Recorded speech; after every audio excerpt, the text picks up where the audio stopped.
Okay, I think this is working.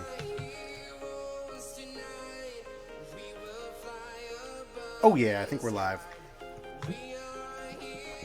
Welcome everybody to a work in progress. Oop, and I just bumped everything. Guys, this is Rook. Welcome to the table. Doing something a little different today. We are live streaming. I have many more Goblin figures to paint, and I figured I might as well stream it. I wanted to try and see what it was like to kind of stream this live. I think it works just as well as making a video. So, and I mean, I have so many to do. I'm not just going to release like 30 videos of 30 Goblin figures now, am I? So, also, hello. Little face cam for you. Don't usually show my face, but yeah, so I'm just going to stream and just have fun. So thanks for being here. I'll probably dump the Twitch VOD onto YouTube. I don't know how long I'm going to be streaming. I don't stream too often, but if anybody is watching this and joins or sees the VOD later, welcome. I hope that you can take something away from this, as always. So, I have... Let me get these boys off their stickies. I just primed these guys. Here we go. Got a few guys we're painting today. And by a few, I mean, I may paint 3 and then all of a sudden it's been 2 hours and we'll see how we're feeling. But if you look at these, I got 3 of these guys, alright? Look at the little shaman with the staffs.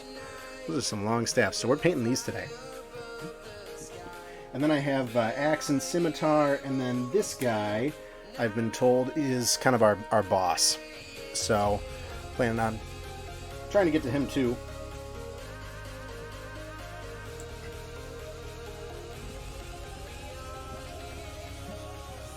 Okay. Let's go ahead and get started. So, base coat.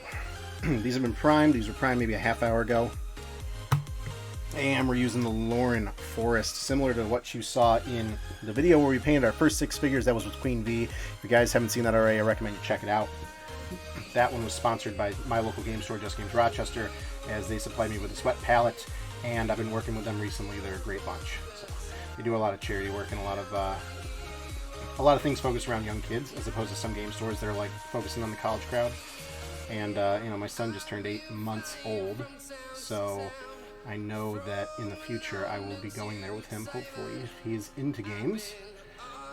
So that's kind of why I put my weight behind them, because I think that they're doing good work.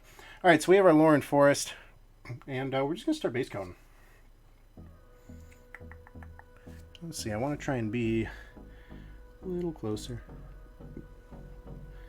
This green, man, I wish I had this green when I painted that giant spider. But I thought I was like a mixing master at first, and then that was wrong.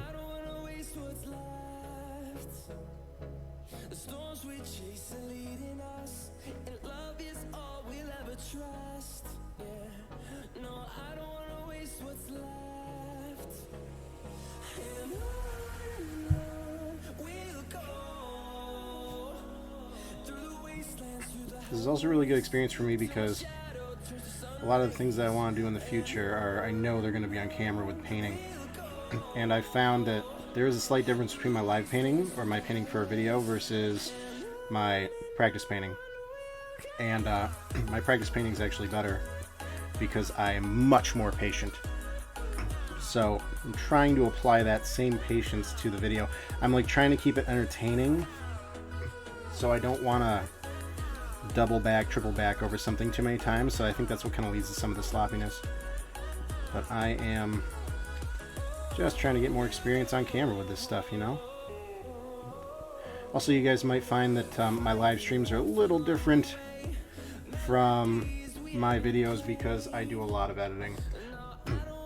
So sometimes I say something stupid. You guys probably know what that's like. Alright. Also, my son might wake up at any point in the night. If that happens, then we'll take a 10-minute break, see what's up, see if he's hungry. Look at that. There's a base coat already on our first guy. So the skin is green. So I just basically put the whole thing green. And what I found that it does, similar to the guys we painted in the last video, we painted kind of the spearman. It like just darkens everything, you know, so you come back with your other colors. Now I don't want to use too much, I don't want to apply too much there though, because these guys are wearing chainmail, and I don't want to,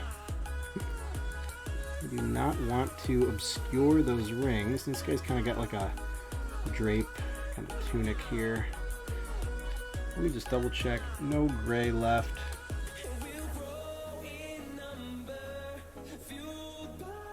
Oh man, I should have shaved before this, huh?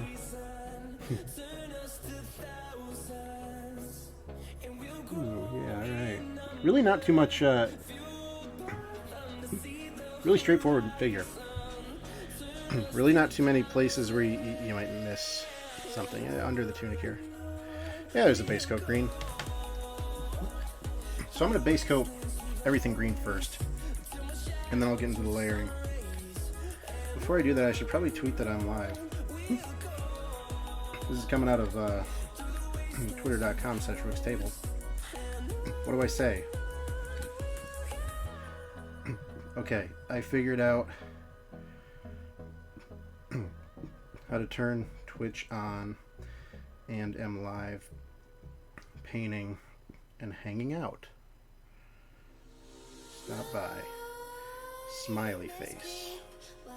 Pumpkin? No, probably not. Stop by, smiley face, and then what about palette? That's smart, Cameron. I mean, Rook.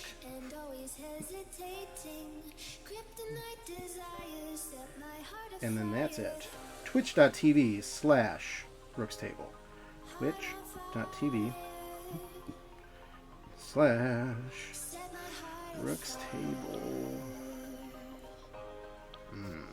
Okay, I figured? No, I figured. Oh my god, I'm the worst speller. I hope that all the volume levels are okay. It'd be a shame if I didn't get a viewer for the first like 20 minutes and it turns out there was something like inherently wrong with the stream, like the background music's too loud or I'm too quiet. So I have a standing mic. I'm not wearing a headset. And when I record the videos, I usually use the audio on the phone. It's actually that good.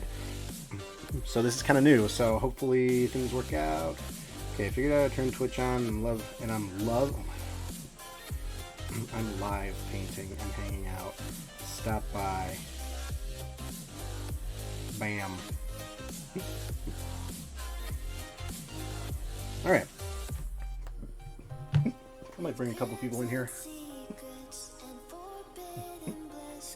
Guys, the music you're listening to is no copyright sounds.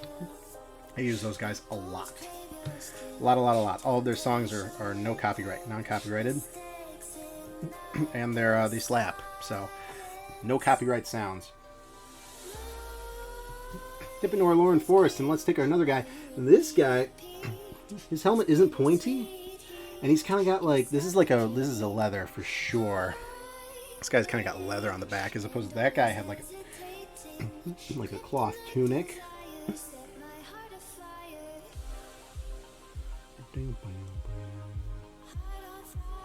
Yeah, just got to be careful going across the face there because it's just a lot of detail. And I know that I won't have to go through it again because I'm base coating it with the green, which is the color of the skin. Hopefully everybody can see my my wet palette too. I don't have the wet palette cam this time. Can I see a little more?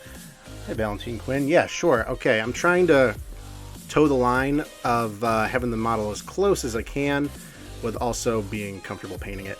So, but I don't want to let me see. Maybe if I tip this down just a smidge. Maybe see this here. Thank you for the follow, Valentine Quinn. Thank you for stopping by. Oh my gosh, Twitter actually worked. We're just hanging out and painting. That's just the gist of it. Hopefully that's a good angle. I got like 6 lights behind you. I just I swear every time I do a setup I like change the lighting because I'm like, I don't know, I have a tendency to pull to the left and the shadow, and so we're just painting our shaman right now using a base coat green. Get him nice and green because that is the skin color that was requested by the guy that dropped off all these goblins. Although I'm going to paint his boss guys orange, don't tell him. They are going to be so orange. Thinking like Magheart Orc from World of Warcraft orange.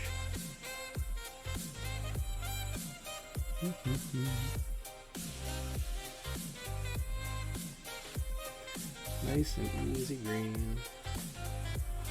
Base coating is my favorite part so far because how do you mess this up, right? You just don't paint too much. That's it. All right. And just like that, oh, right behind the skull here on the staff. And just like that, we have another base coat.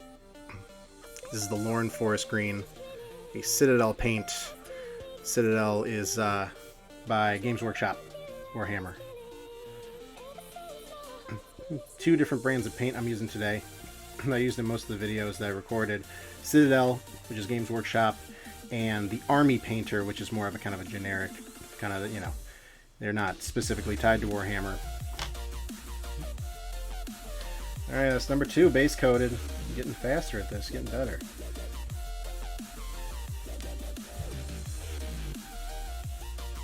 Alright, dipping back into our green. And easy, easy, easy. Night DVD now following. Thank you so much, man. Just splashing some base on our guys. Painting the shaman today.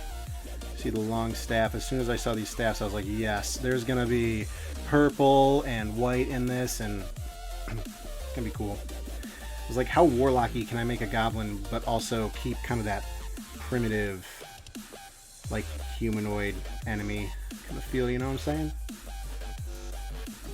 Make me a mod so I can ban people. Oh, hey, it's JJJ. Alright, well, if I knew how to do that, I probably would. Because you're my buddy and I miss you. How's Florida? It's, I got a notification on my phone because it was 85 today in upstate New York. And I was like, what is so hot? It was like cooling down last week and then it was so hot. And I got a notification that said, tomorrow it's supposed to be 25 degrees colder. I was like, oh, well, make up your mind. So all the videos that I've been doing, I've been painting in my my barn out in the back of my house. It's a great workspace, so amazing. Right here you're seeing, this is actually like, this is inside the house. This is like a laundry room slash kind of, this is kind of where I shoved all my stuff that wasn't occupied by my wife or my son.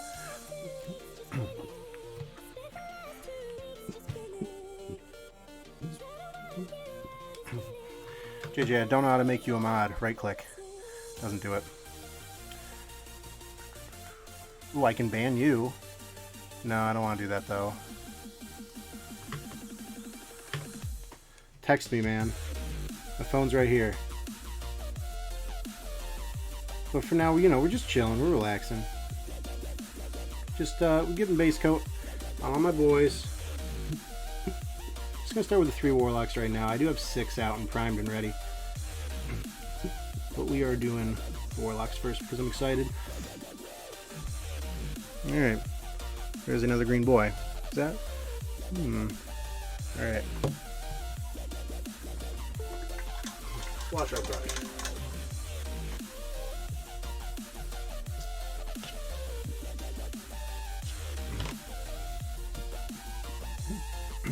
Alright. So the beauty of painting 3 guys at the same time is that this guy should be dry now.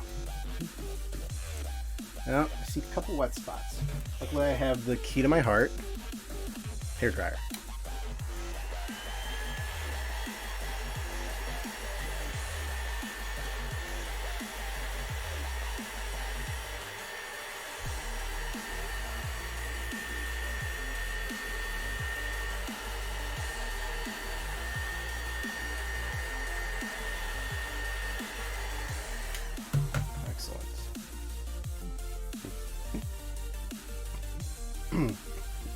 Popping this guy back in. This is the first guy I painted, and he's got like a tunic on underneath the chainmail, whereas the other guys looks like they got this like studded leather. So what do I need next? Let's do the chainmail first. I have the Druger Metal. This is from the D&D Underdark paint set. It's like black-ish, but it's got this like shine. It's like this metallic to it too. So I just put in just a little bit there, and I'm going to go into the detail brush. This was a $2 brush from Michaels. Not everything has to be Army Painter Vallejo Citadel.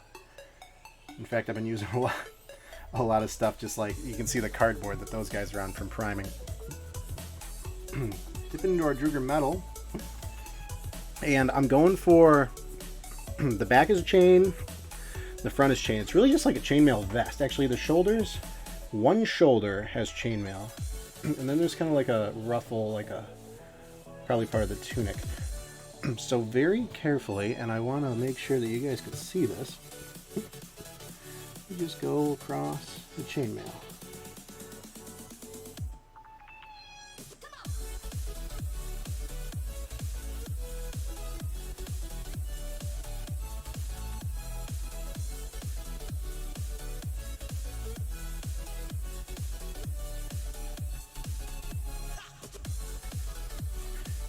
This guy's shoulder.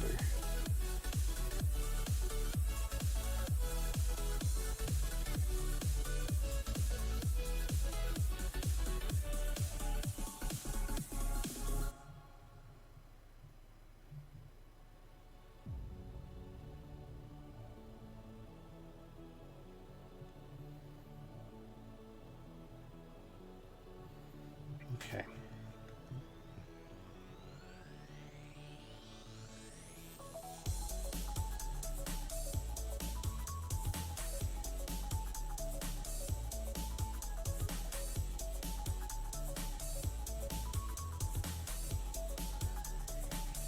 It's weird because like the tunic is poking out in some places.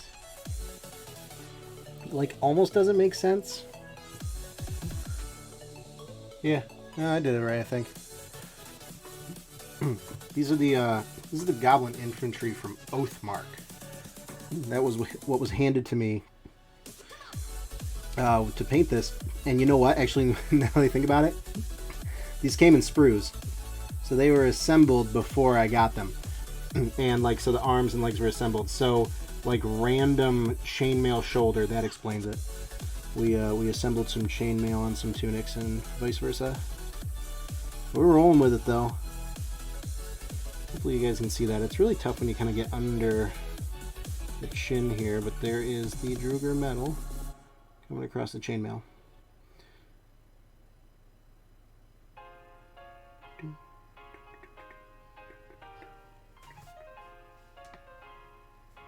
Stay.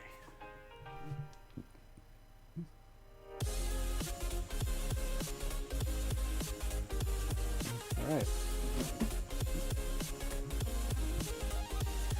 A little more Druger metal. Let's, we got pretty much everything. That's a weird shoulder. It is such a weird shoulder.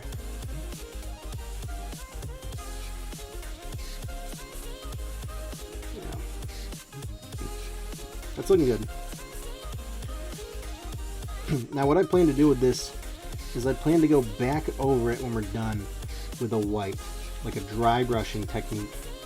And what we found happens from the video that we recorded with the others, with the other goblins, is that it kind of swirls and makes it this, it adds like a gray to it, like a brushed kind of silver, and it makes it look like it's been like really well worn.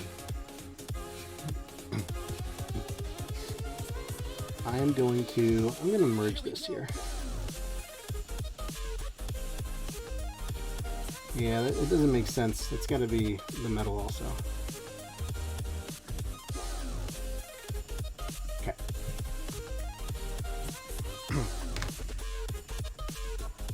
It's one guy done with the metal. I'm doing them one by one with the same color. Makes more sense. Actually, oh, this guy's got like studded leather on all over the place. So, you can see that. There is, oh boy, it's a hit or miss with the camera, guys. But he's got this vest kind of like all over the place, and then the shoulders are the chainmail underneath.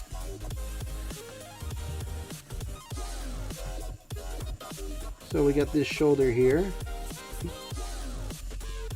It's weird that the guys with staffs are wearing chainmail. You know, I feel like that's not right. Should be wearing cloth. They're goblins, they don't know. Probably just picked it off of somebody. Okay, there's one shoulder. And, oh god, that's annoying. There's a little bit under the neck. Yeah, we just nailed it. Alright. And then it looks like right here where the belt is should be this metal too. So I'll paint that there. And I'll paint, you know what, let me paint the belt black too. It's gonna have a nice contrast because I think I'm going for brown for the rest of it. Right there, you see a little coming out. And yeah, pretty much anything where I see chainmail spilling through, I'm painting the black. So the belt kind of comes all the way around the back, as belts do.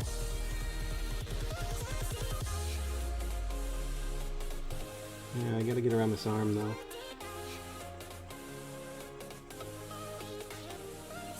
Okay, alright. That is really it for that one. For the chainmail that I want. Okay. And this guy, last guy. Oh, this guy is also mostly leather. Should have looked at that a little closer before I put this color all over the palette. You can see this guy also kind of looks like he's got, for the most part, like this studded leather on, but then there's chainmail on one shoulder and then like under the neck.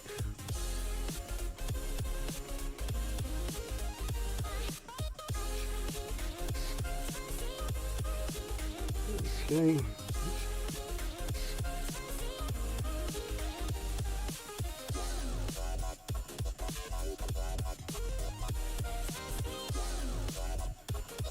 Alright, got the shoulder, let's hit under the neck. Yeah. Perfect. Nailed it. And then we can grab this belt.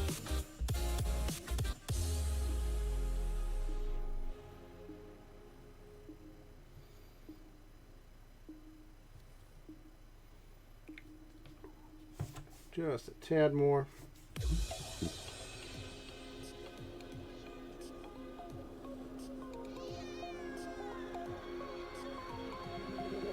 Is that the music or is that my cat?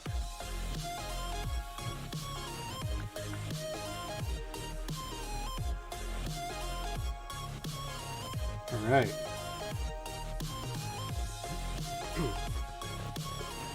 Clean the brush over trigger metal. I think that we're in a good spot with that. And you know what? Here's the thing. When you paint these and you start getting into the detail, is that I actually noticed I left a piece of this gray. It's not even painted with the base coat. So let's just slap some base coat on there. This is this leg and shoe, and of course that's going to be like impossible to show on the. There we go. Like right here. How'd that happen? I don't want to see any gray. I'd rather see green than gray.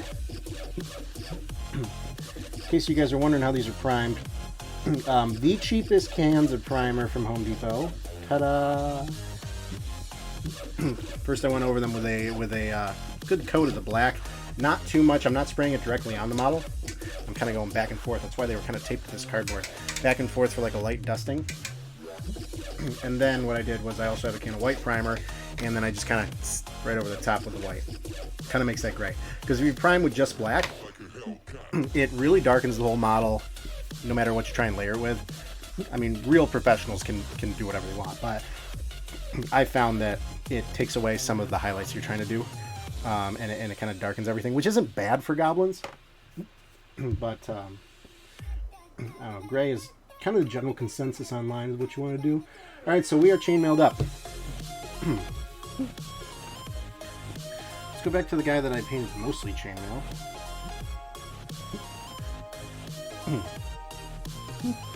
Okay, here's what we're going to do with this guy. I think that's, yeah, it doesn't matter if it's wet because we're not going to paint there. Alright, where are you? I thought I had this one out. Here it is. Oh, here it is. Look at that. The Xerus purple. The Warlock purple. That's the stuff right there.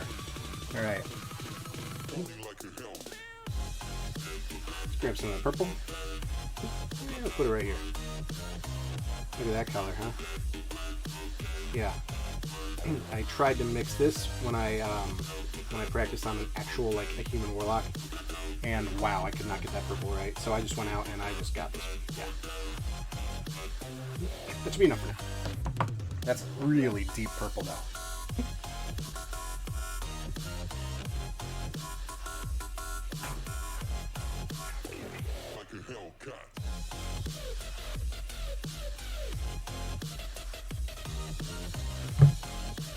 Alright, so we got our purple here. Don't want too much on the brush because I don't want it to go crazy. But pretty much everywhere there's a tunic. Most people will probably paint some sort of dark brown because it's a goblin. But this guy is got a staff, therefore he must be magical. So I'm just going to come across the back here with this purple. Oh yeah, with this purple.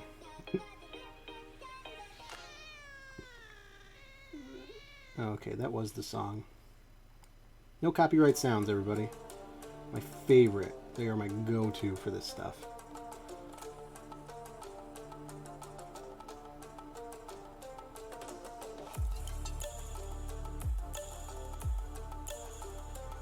Yeah, look at that. Okay. Okay. Getting a little crazy. Gotta love that purple, though.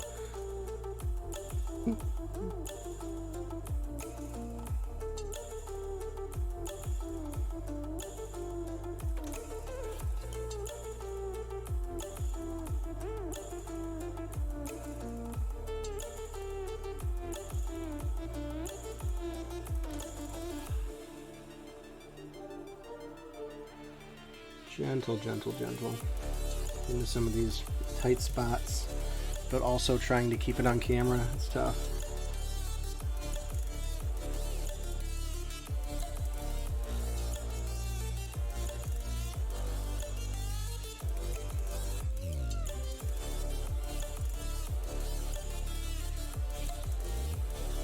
Yeah, that's a purple sleeve. Best part about the arms and hands, don't have to paint them. They're already green. That's the skin tone we're going for. So you painted chainmail on this arm, but there is a piece of shirt coming out here, so let's grab it.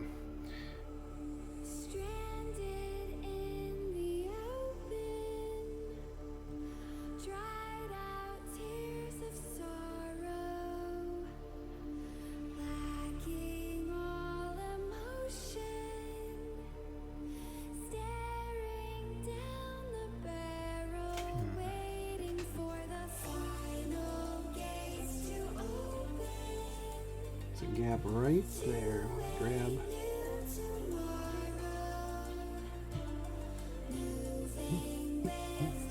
Okay, so we have. All right. We got some purple on the model. Now looking at the front, looks like he's got some sort of belt and some things draping here. So just want to be careful here.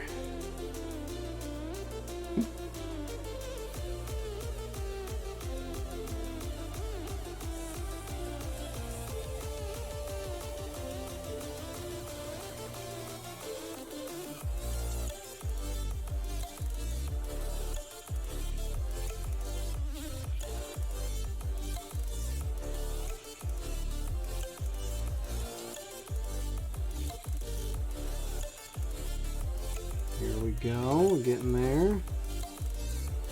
A lot of patience.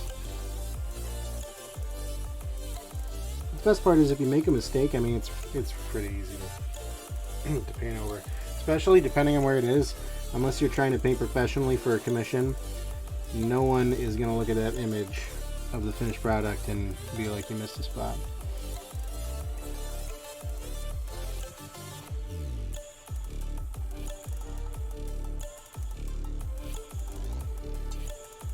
Okay, just got to get around this knife and where his hand is.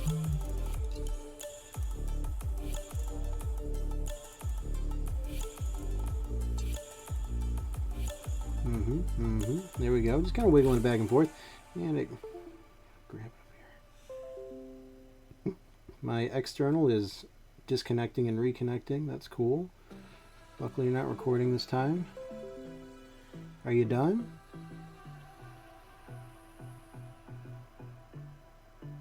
Okay. I want this purple here.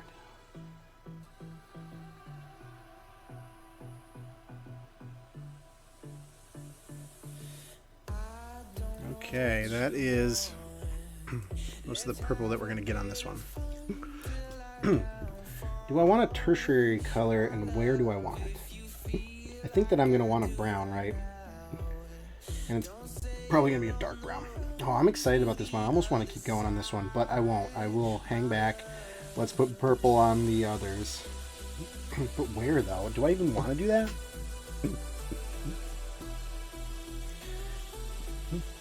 I don't think I do. You know what? I think that this one's going to be like the boss shaman warlock with the purple. Well, shoot, I put so much purple on the palette, thinking I was going to hit all of them. Alright, let's just... There we go.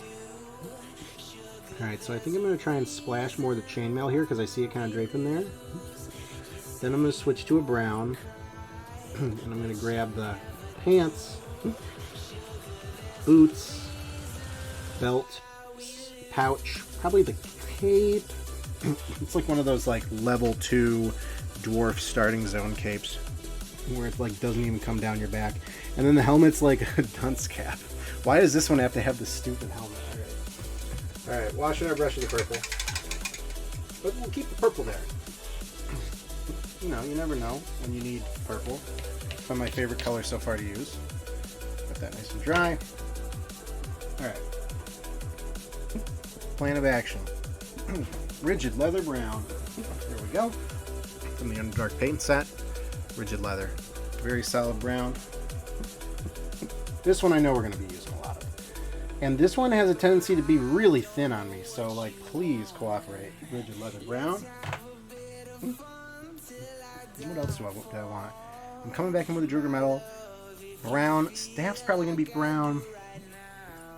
Skull will probably be a matte white. I wish I had one of those like off-white eggshell skull ones, but I don't. So we got the matte white here. Let me put that on right now. Unless there's a... You know what? Oh my gosh.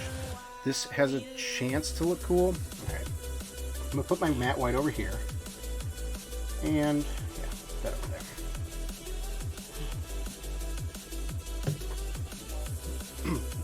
I've been meaning to dip into this one finally. But I'm going to open this. Yeah, because I want to avoid a pink. I'm not going to use a red. This is the Citadel Rat Skin Flesh. Crack this pot open. Oh, it's actually a little darker than I thought. You know what? Not yet. Because I don't want to dirty your brush. So I just opened that for nothing. Alright. Dip back into Druger metal, but just lightly. Just need a little bit right here. Right here. You see the chainmail's kind of drooping down. Like he's wearing it kind of... Yeah, he's wearing it over the tunic, but under the belt. Clearly. That's how you do it. So that... Wow, that's actually... Don't want too much on there, though. How's that looking? And a little bit of green.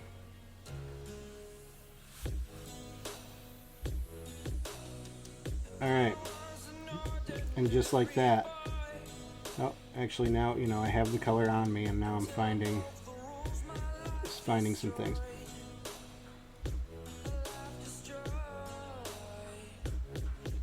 There we go.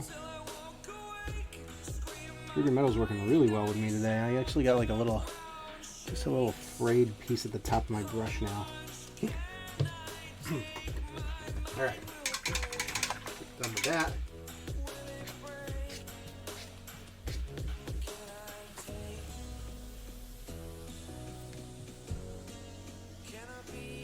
Alright, here's what's happening next, guys, and this is where it has a chance to fall apart.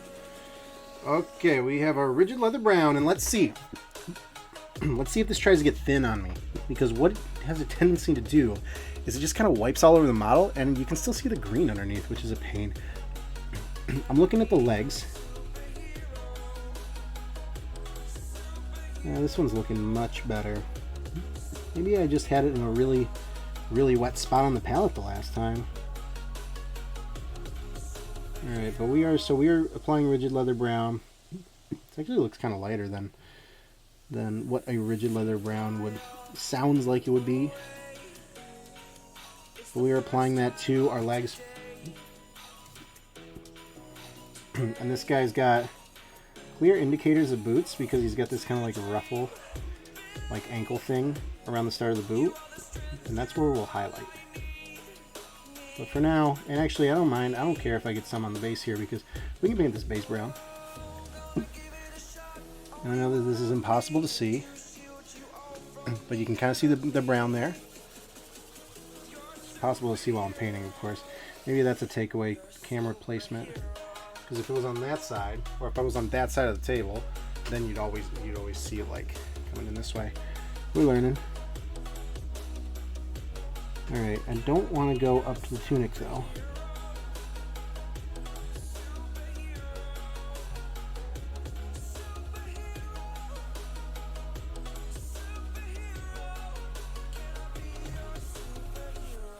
Apologies guys, this one is gonna be hard to see for you. Just like the street lights lit this town, like a fire in a blaze, gotta burn it down. Is that even? Yeah, that's not even in camera. Here we go.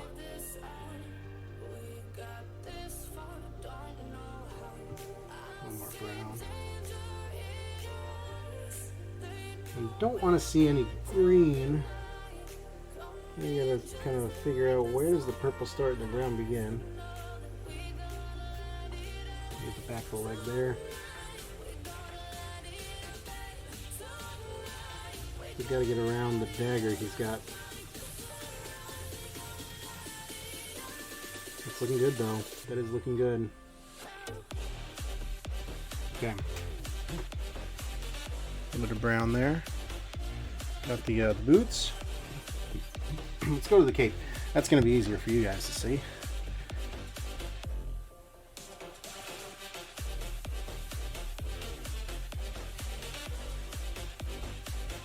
And it's just like one of these like weird ruffled kind of coming off the collar, coming down the back, just slightly capes.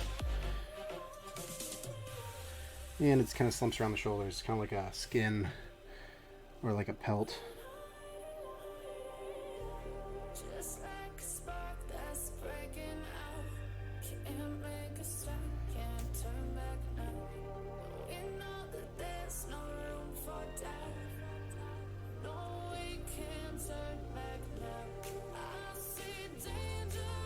So he's a warlock, but he's still, you know, he's still got that grunty brown of a goblin.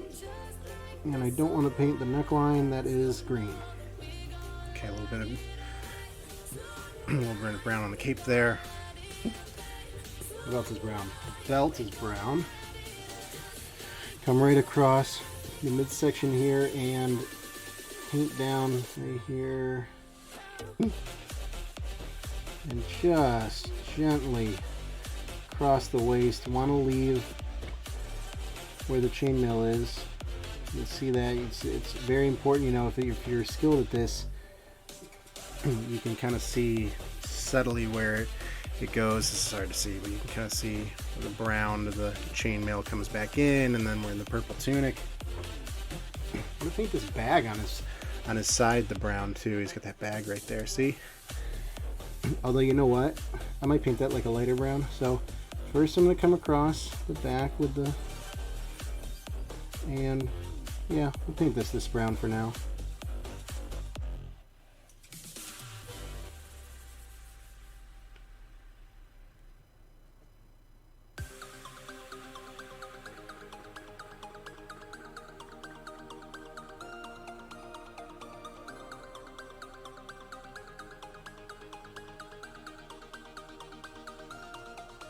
Okay, and now here comes the part where I'm not sure what color I want his helmet to be. Because it could be like a silver or it could be a brown here. I'm going to leave it alone for now. But I will paint this staff stick brown.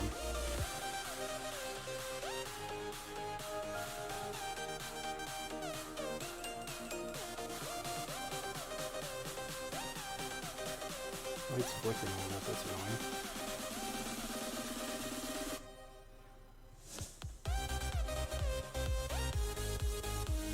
slappers. No copyright sounds.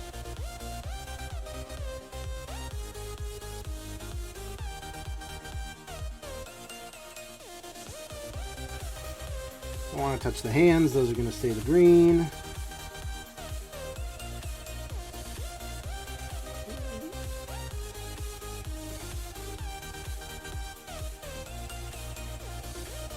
But this brown is finicky sometimes because it's giving me problems. Like it's, I don't want to put too, I mean, well, this is the stick, so I can put a little more on.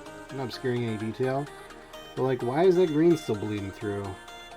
Yeah, maybe I shouldn't have base coated the staff because in this rare case, it would have been okay to show kind of like a silver because it just kind of shows like maybe it was kind of crafted by stone too. There's nothing that green that would have crafted this staff. Yeah, we got there. We got there. Alright. Brown staff, huh? Yep. And then that skull. Oh yeah, the plans I have for that skull. That would be cool. If it works once, it'll work every time. And that would be really cool. Okay. Oh yeah, just a little more right here because I want the hilt of this dagger to be brown too. There we go. And now that I have the brown in place, I'm seeing a couple places where we can touch up with the purple. I know I did it again. I focused just on one model. I do this all the time. Not the best way to speed paint an army, but we're having fun, aren't we? Back to the purple. Just a smidge of purple. And you can see, now that I have the brown and the chainmail applied, you can kind of tell where some of the gaps are here, that some of the green is still hanging out. And well, that's... What is it? Is it the tunic? Is it the chainmail? You got to make a choice, and I've decided I want more purple here. So we got that, and we need a little more purple around the dagger hilt, right there. Oh yeah, that's looking really nice. It's looking really nice. It's looking pretty nice. Okay, we're getting there. That was really it. That was all the purple I needed.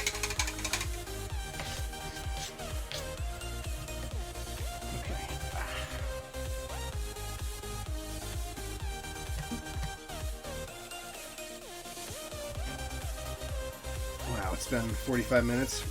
I'm trying to paint 6 of these. What time is it? I'm exhausted. No, I'm not. I drank like 3 cups of coffee throughout the day. We're good.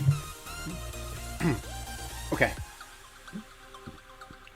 Face is good. Ooh, yeah. Let's do a little. Where is it? This thing. If anybody saw the video that came out on Saturday, this thing exploded all over my freaking palette because I was trying really hard to like get it out. Please don't do that again. I just want a little bit. Like it gives me. It's because it's a very metallic, like a silver. It's like it looks like something that, oh my god, like my sister used when she was 6. But it makes for really good wet blending of the weaponry because you can blend this with just like a duller gray and it makes this nice shine. I'm not even gonna. Let's move to the Underdark Gray and let's see what that looks like first. Oh, I should have some right here, Underdark Gray. This is a basic gray right here. Ooh, that one's so excited to come out. Let's go same spot right there.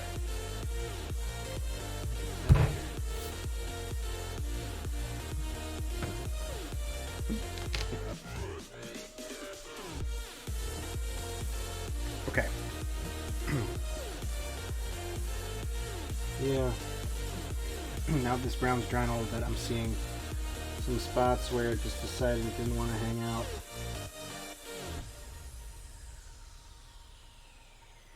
So just a little more of the rigid leather brown. I'm also very, yeah, I like jump back and forth to things. Whatever sticks out at me, I'm like, oh, I gotta fix that right now. I always tend to fix the things that like people are gonna notice the most first. Alright, that looks good. What it leads to is a lot of excessive cleaning of the brush though, and then, you know, that ruins the brush faster, but I don't know. Also probably doing that ruins the brush faster too. but we got a few of them. Okay.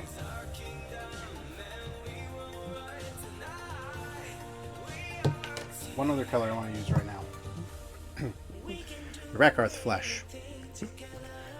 You could easily achieve this by adding some white to the rigid leather brown, but I don't like how thin that brown's being to me. And the Citadel bases are always pretty good at not thinning. If anything, they show up a little tacky, so you gotta make sure that you thin it. So as you can see, the Rakarth Flesh is like this tan, essentially.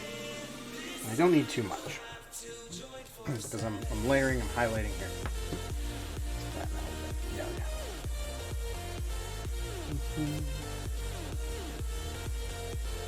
Grab a little bit of this, and here's what we'll do with the Rakarth Flesh.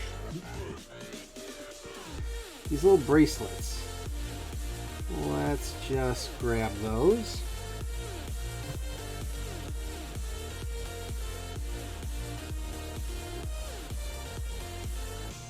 Okay, there's one. There's a spikier one right here.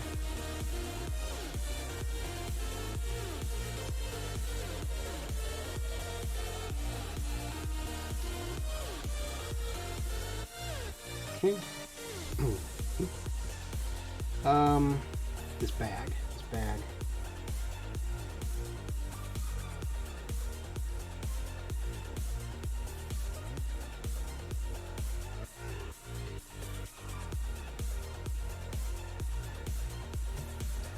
Look at the underside of it.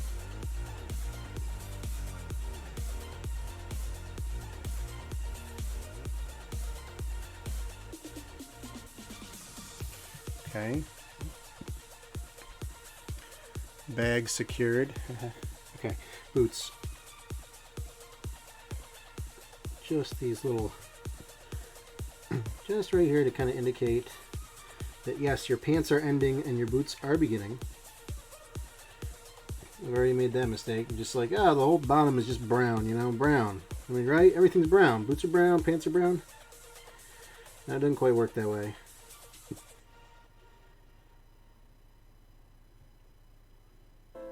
There we go. Look at these. We got little boot cuffs there.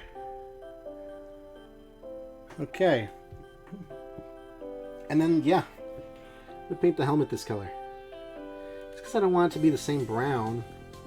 But I also don't feel like silver makes sense here, so we'll give them this tertiary color with the Rakarth Flesh, or quadrilinary color. Fourth color.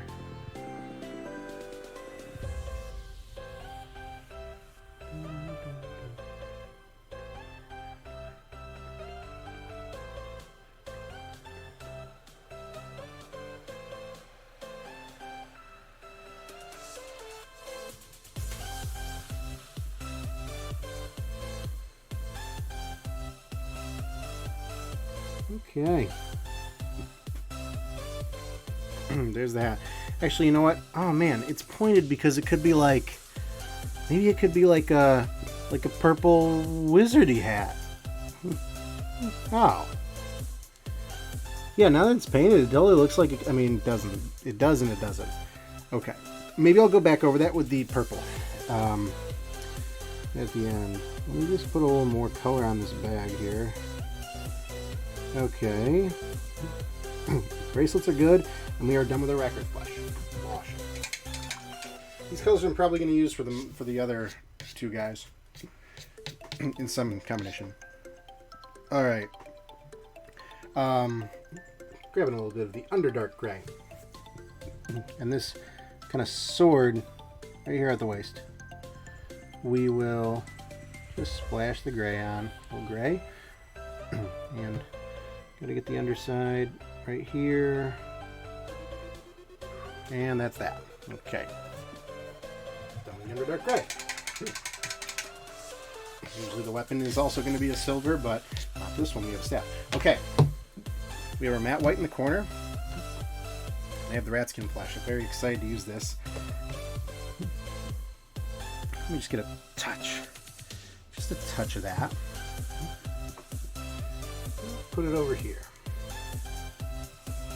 Okay, got our orange right there. and not even cleaning the brush. Lift a little bit of that white. Bring it over here.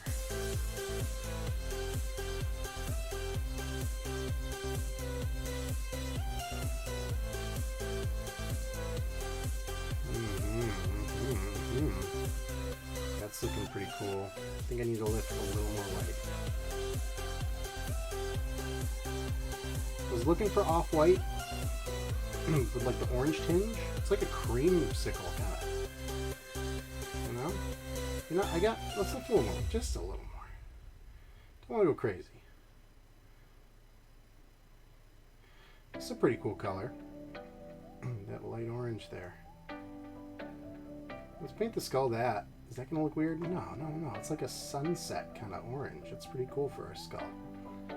If that works, and that's the color that I want, the whole thing. And the whole skull would typically be one color. So let's... Ooh, yeah. Look at that beauty. It's like a Badlands. I think I was thinking of like a Mad Max, kind of like Badlands skull. Because, there's like the desert colors. And that's what the orange is.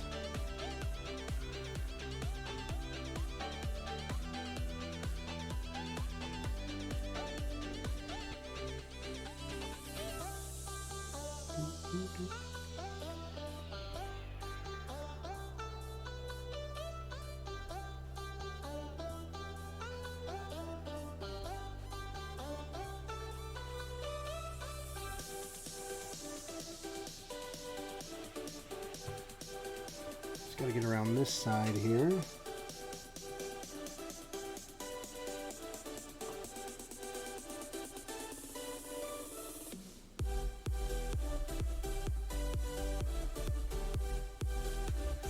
Oh yeah, look at that. It actually looks pretty white in the camera, but it's like a cream. Think of gosh, it almost reminds me of like something out of a Kirby game. This color. It's pleasant, but sinister because it's a skull. Yeah, let's not go overboard here. Let's let that dry. That's it. This guy's almost done.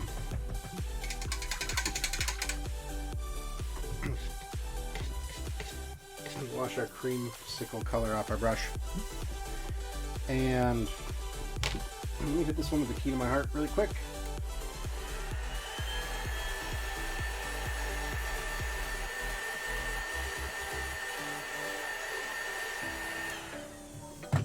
Just want to make sure that hat's completely dry.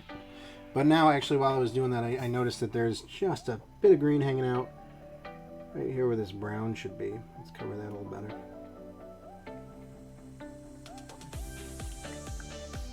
There we go.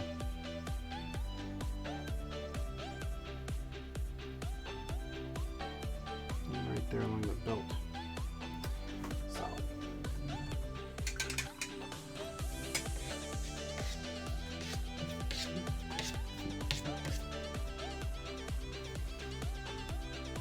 Okay. Purple. Let's paint this hat again. Luckily there's no real detail to obscure. So we're going to have Wizard Goblin, Warlock Goblin.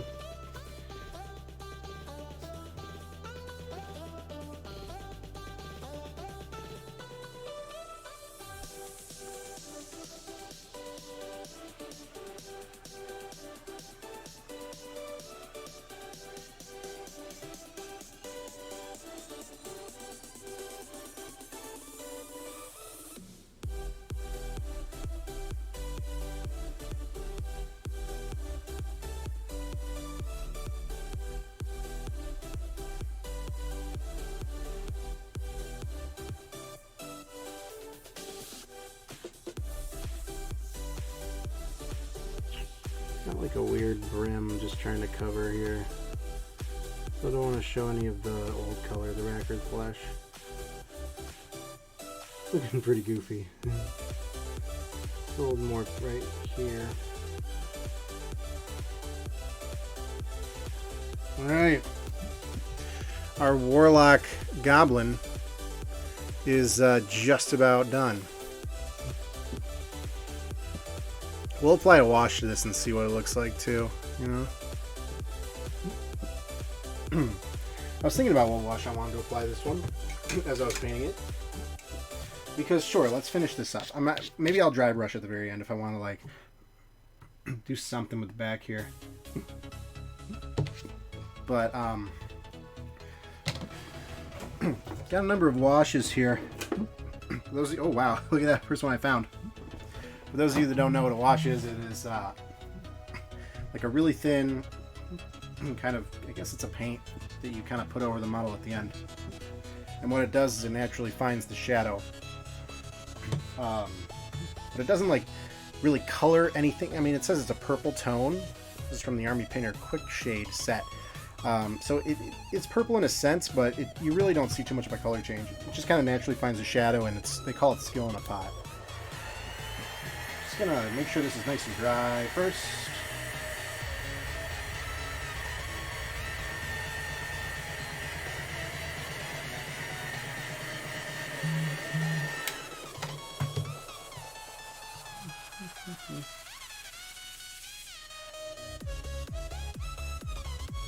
Ah, shoot, I forgot the Ravens game was tonight. Oh well. I'm sure they're fine. Alright, purple tone. You'll see exactly what I mean when I put this on the palette. And I'm probably only going to use this once, so I don't need too much. Let's put it over here. See, it's literally like just eye drops, you know? Looks purple, almost blackish. I'll put this one back in the drawer because I don't think I'm going to use that again. I want a different brush for my wash. Please tell me I put this one back in there. Yes. Not one.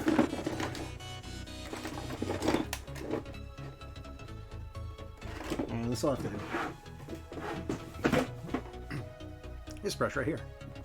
This is like a basic brush. I don't even know where this is from. It's a liner brush, but that's what we're going to use for a wash.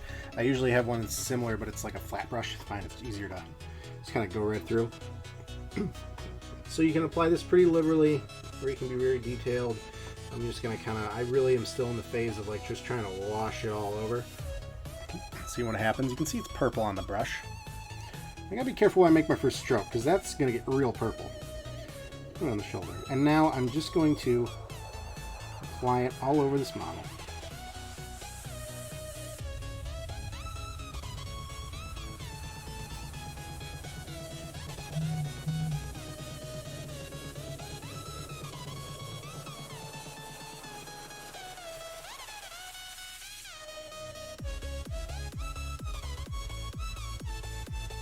Kind of splattered some. Right there, it's very wet.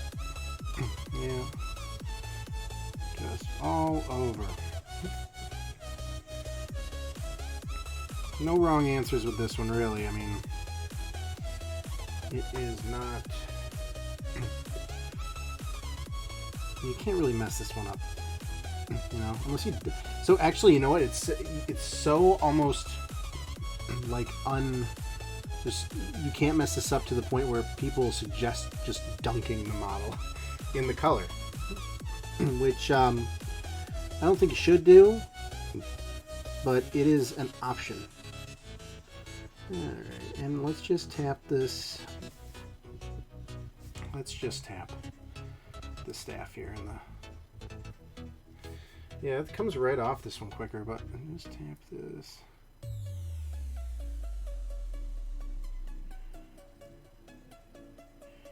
Yeah.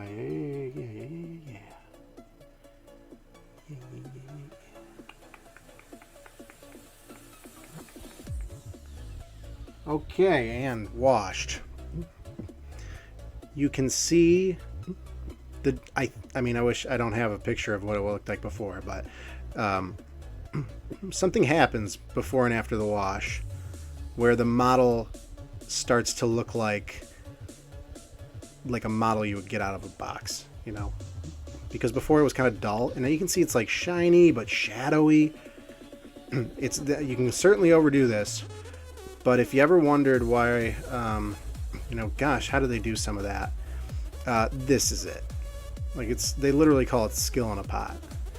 I started painting without washes, and then I discovered washes. Went back, washed everything that I had ever painted, and I was like, oh, there we go. There we go. That looks better. Clean our wash brush. Give me 1 second, guys. I got my phone is blowing up. Not watching tonight.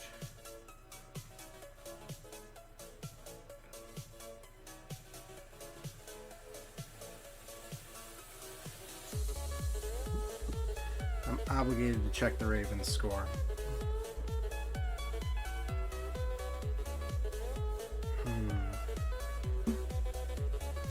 Ravens playing the Chiefs. 27-20 in the fourth. Oh, Ravens are down 7. Okay, well. Kansas City has the ball. Alright. 14 minutes, so there's like an hour left. I'll have to check back in on that one. If you guys are enjoying what you're seeing, please retweet that stream. We're twitch.tv/rookstable. Don't get to say that too often. It's pretty cool. So this is our finished warlock. Bam. Little wizard. That's one down. Now the base isn't painted.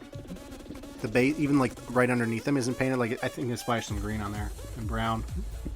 But base is to be determined how they want it. Because, you know, they did kind of put them on these kind of square things. Like, I'm not sure what kind of foliage and shrubbery they want. So I'm kind of avoiding the bases right now.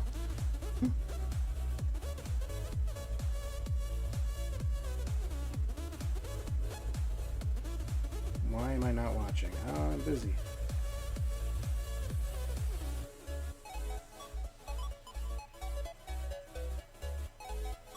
Oh, okay.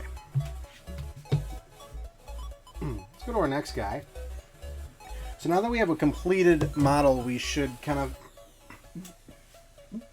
have a better idea of what worked and what didn't. We can go a little faster, right?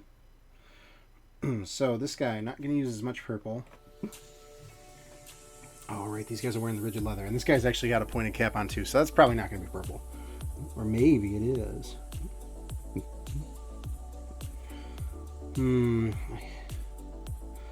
Yeah, there's going to be a lot of brown here. There's going to be a lot of brown here. Just makes sense with what he's wearing. But then, what color are the pants? Maybe the pants are the Rackarth Flesh. Pants and boots are Rackarth Flesh. And then, pants are Rackarth Flesh, so there's a little break there between the browns. And then the boots are brown again. Yeah, let's see how that works. Alright, dipping into our rigid leather brown. We're going to use a lot of this on this guy. And we can really just start putting it on the model. Oh, he actually has a sleeve right there that I just painted right over with the brown. Whoops. You staying on them? You staying in the base, pal? Here we go. So the tunic that I just painted over a little hastily, let's make that the Rackarth Flesh too. I don't want to deviate away from like kind of the 3 colors we have going on with this one. This one can be super basic.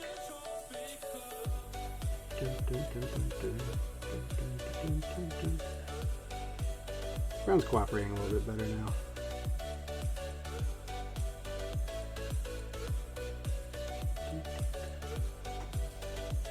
See, come right on.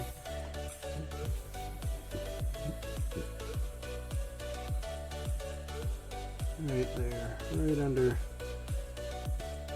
There's the chainmail right there. I want to leave that detail. Break up the colors. Yeah, I think. Whoopsie daisy. We might have to go back over that with the Druger metal again, just in a couple spots.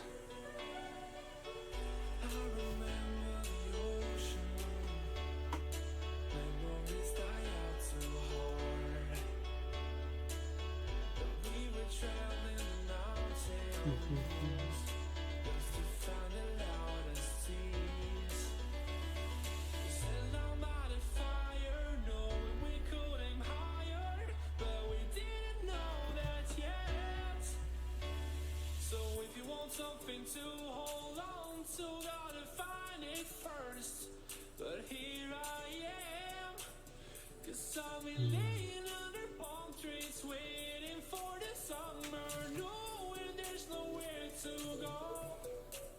'Cause I am happy on this island, wanna be my funland. I don't ever want to leave, I'm in a tropic club.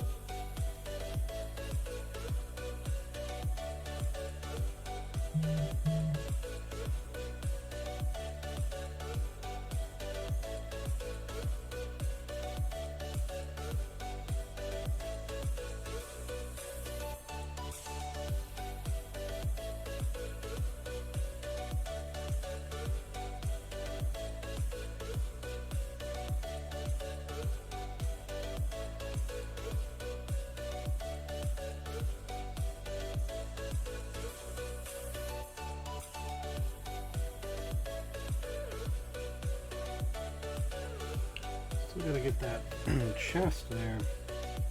Oh, that's right, because we got the chainmail kind of sticking out under the neck. Yeah, we can. We don't have to hold back with this one.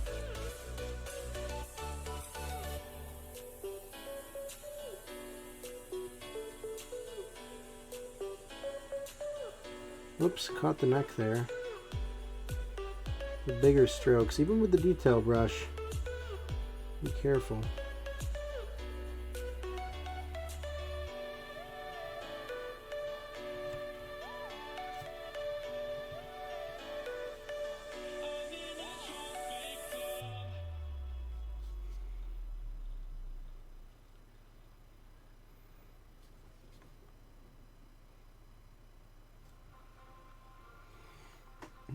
Okay. So we got the vest for the most part. We're going to be going back a few times with this. But let's leave a beat for the Rakarth flesh. That'll be the color of the pants. And then we'll come to the boots. And the boots are going to be this rigid leather brown as well.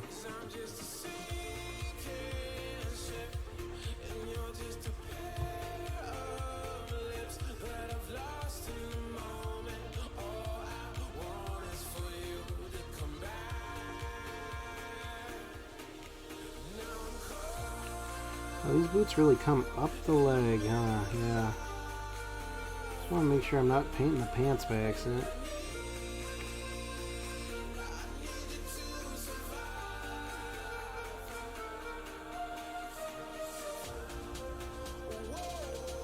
Okay, one boot down.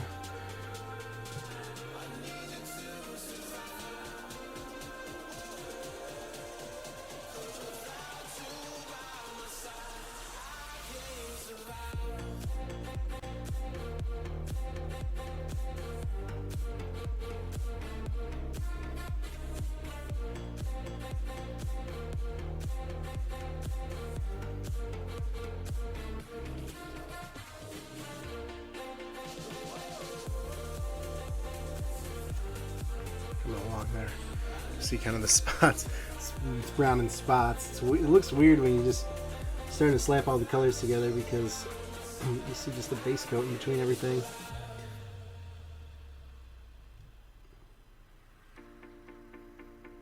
I think that's. These boots are really hiked up.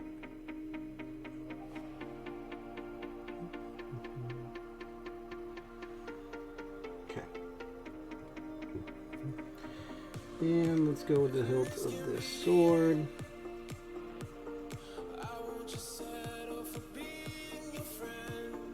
Okay. The staff.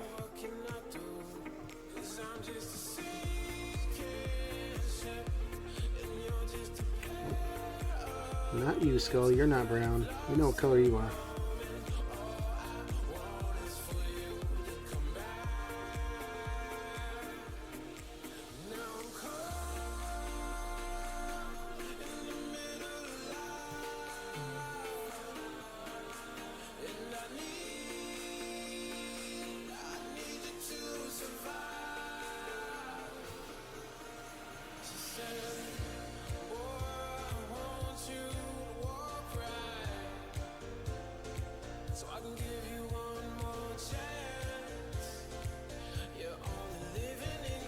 Okay.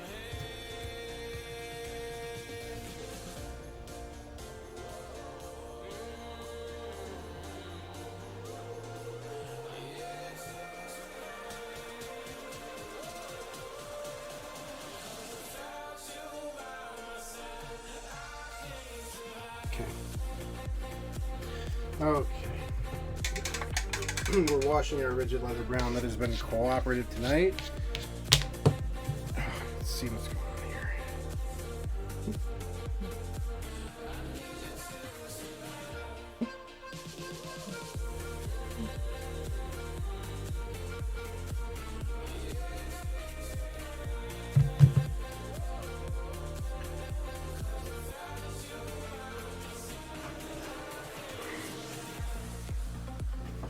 Ooh, I gotta stand up for a second.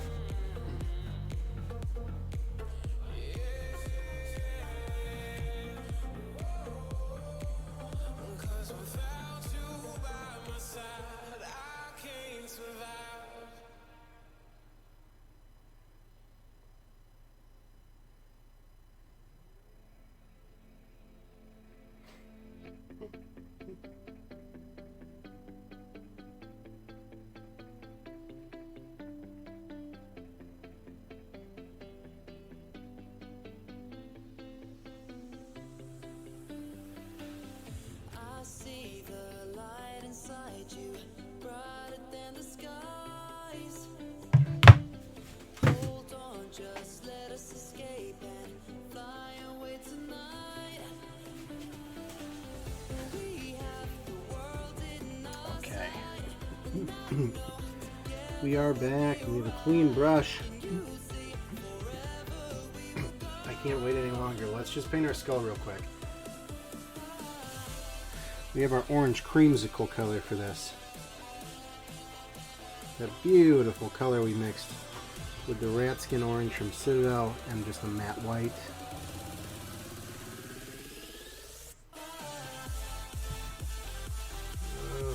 You stay with me though. Don't want that drying too fast. Come on, wet palette, do your magic.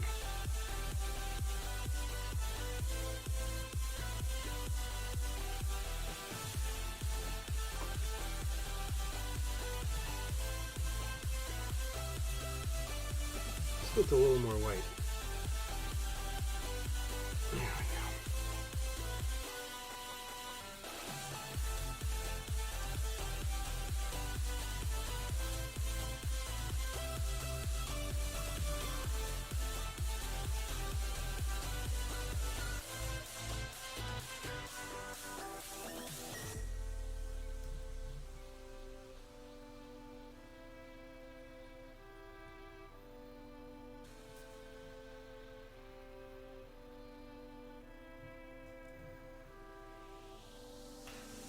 We are forever learning, one step at a time. As long as the world is turning, Okay, there we go. I'll be by your side. Ta-da, another orange skull. We'll keep the fire burning. I'll never see you hurt. You know I can't explain it in a way you words. We both know that you'll understand. And you'll see if you take my hand. And I'll I gotta rehydrate the wet palette. In 1 second.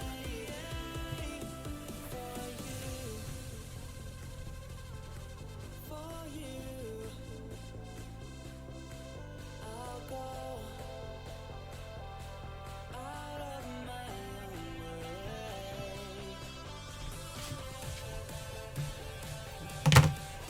way. There we go. This is the Army Painted Wet Palette supplied to me by Just Games Rochester. Shout out to them. As you can see, it's really just a black tray with the, this is like the foam pad. And then they have kind of these cut parchment paper sheets, really. Just want to make sure that stays on the foam there. Keep those paints nice and hydrated so I don't have to go through them again and again and again.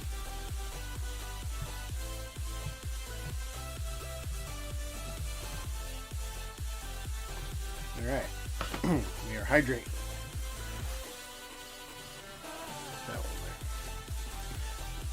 Going to our Rakarth flesh. And it looks like I need a little more. So I'm gonna shake that up. Actually, a couple things first. Underdark Gray. Let's nab that sword.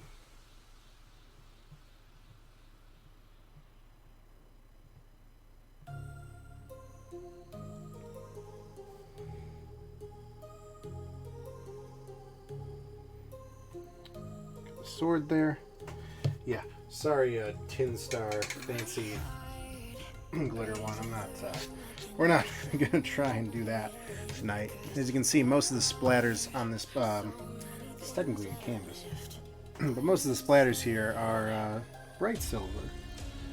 You can thank that Tin Star glitter for that one. All right, let's get back into Jurger Metal for just a hot second because I got a little gung ho here with. Splashing some brown. Let's just correct that. Let's get that back to that shining black metal.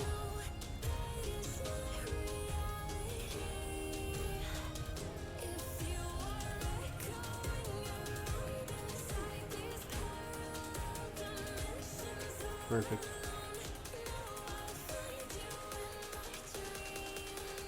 Just another little coat here. Okay.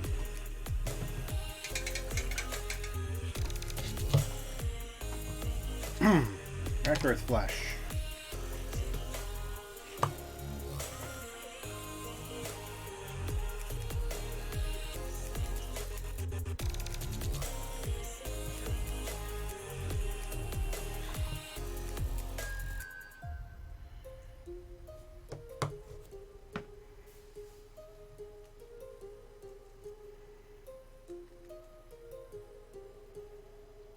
Okay. Grab some. This shoulder, we'll do the tunic parts this color. Right there. Oh, that's a nice stroke right across the shoulder. Drips right down the arm there. Beautiful. Let's get that bracelet here. Bracelets can do that color just like our last one. Oh wow, that was a little too much. Okay, this bracelet.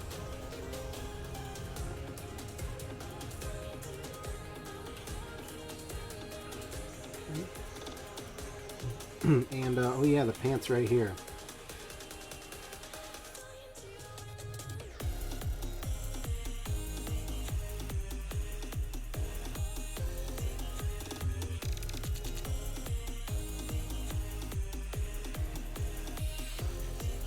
There you can kind of see, with the pants that color is the difference. It breaks up the browns, which is great.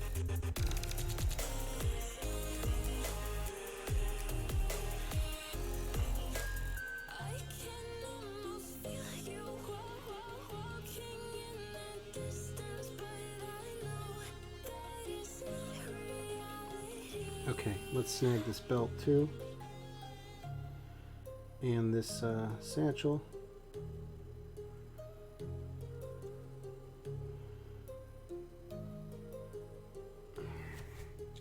A little bit more on the tip of the brush there.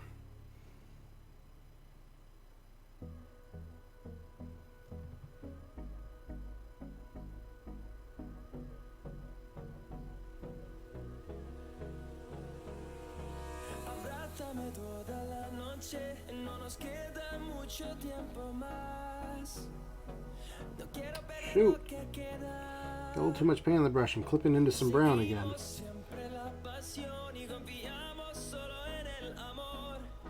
Oh god, that was bad. That was bad. Too much paint on like the back of the brush. I'm like trying to get under the arm here and bam, splattered. Well, luckily it's the lightest color, so I can get covered up with some of the darkers. Oh yeah. This chainmail kind of ends up roughly and turns into a sleeve.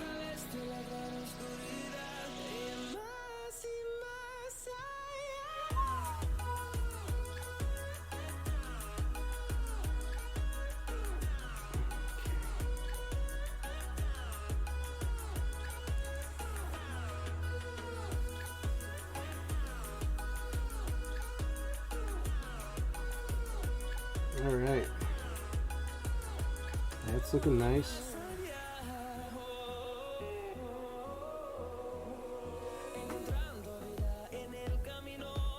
Yeah.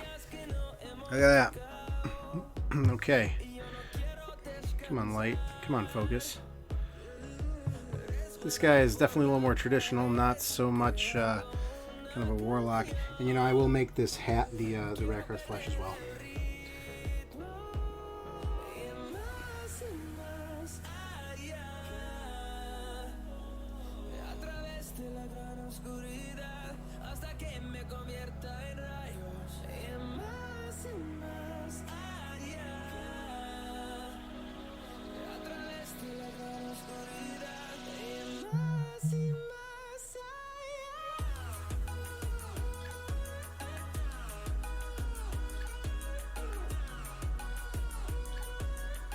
This helmet kind of has flaps that go down the face there.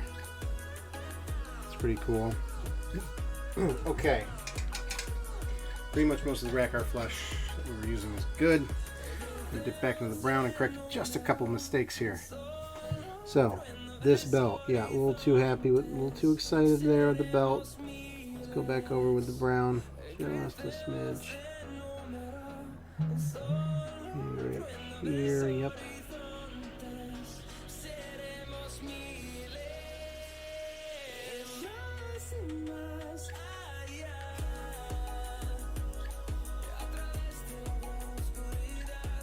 Right here on the pants.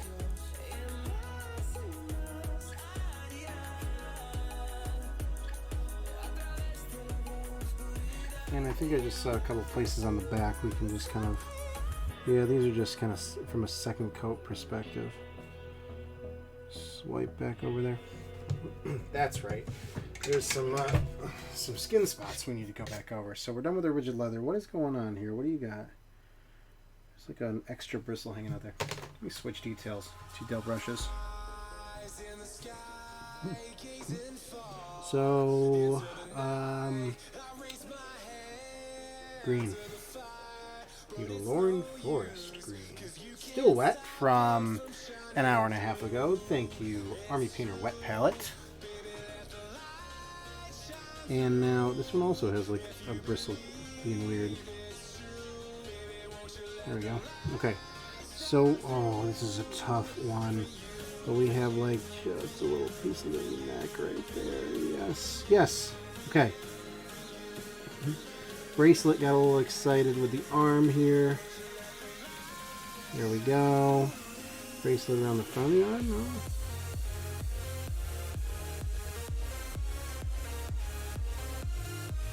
Face, the face right here. There we go. Get those knuckles again. That was it. That's really everything we missed.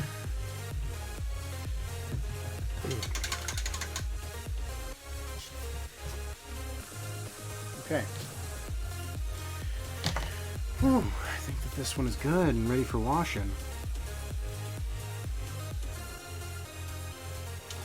The longer I look, you know, you gotta learn when to walk away, but the longer I look at it, the more I just see a couple things that can be just a little better.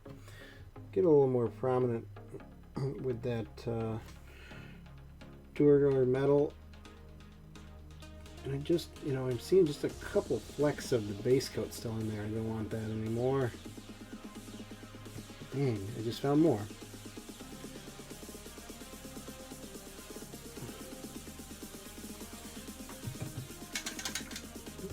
Ooh, I thought that maybe streaming this might be better than trying to record a video, because ooh, if this was a recording, you would not see this.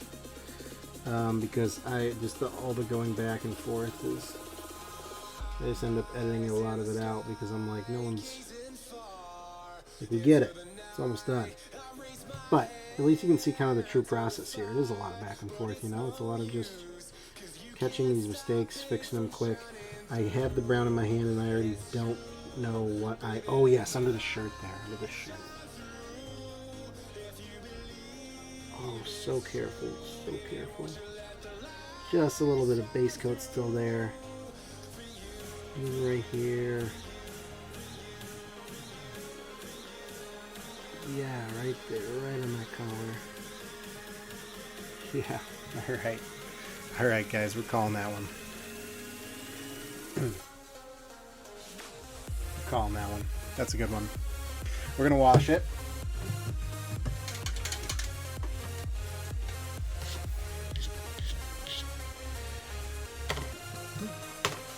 It's a lot of brown and light brown going on with this one, so got a few different tones we can use. Ooh, actually, I might try the Reichland Flesh Shade for this one, just because we have a lot of these two kind of complement each other. The Reichland Flesh Shade and the Rakarth Flesh. I know they almost sound the same,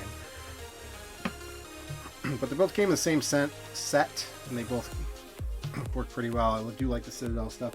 Let me just hair dry this one real quick. Nice and dry.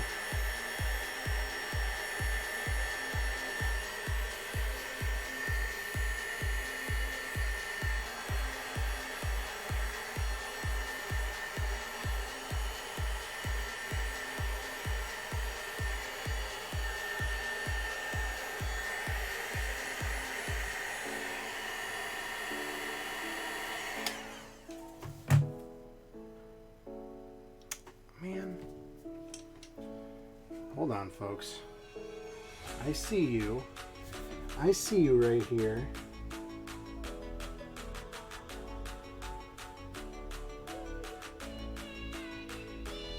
Okay.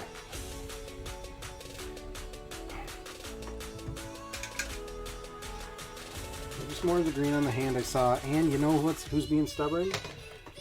This staff's stick. Just see, kind of like I can see green here.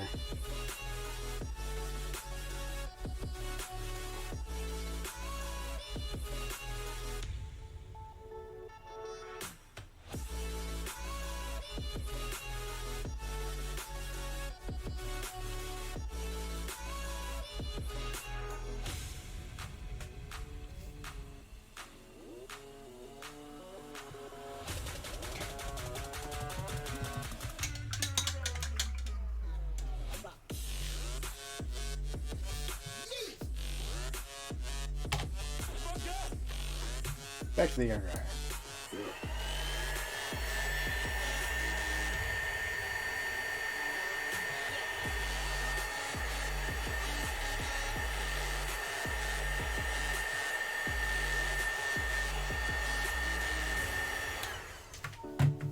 Reichland Flesh Shade, as I was saying. I'm going to dip this right from the pot. Because it's a wash, it is not tacky. You don't really have to thin it, to be honest. The others were eyedroppers. This one I feel pretty comfortable just dipping right from the pot. It's just so viscous. That was a lot. Okay, so you can see it's kind of like it's like a brownish reddish almost. Put a little on the brush here, and let's just see what happens when we go across our model with this one. It's like almost reddish. It's so strange. I don't know how to describe it.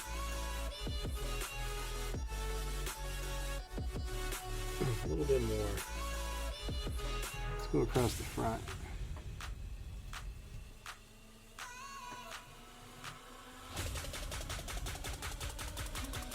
Works really well with the Rakarth Flesh. I don't know why. Just a perfect complement of light and dark here.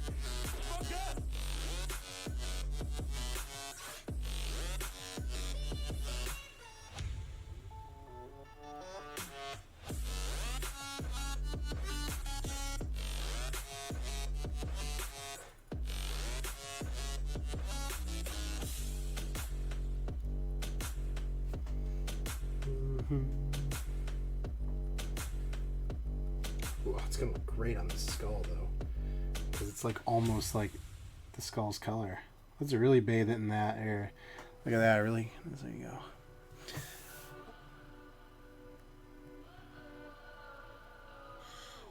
does perfect even mean? Is there even such a thing? Ooh, can we switch up all the rules? There we go. Utopia. Darling, I'm just so fed up with these expectations. They keep weighing me There it is. Model number 2. heart is begging me to get the hell out of my head. I'm gonna live in Looks pretty good. This one's not as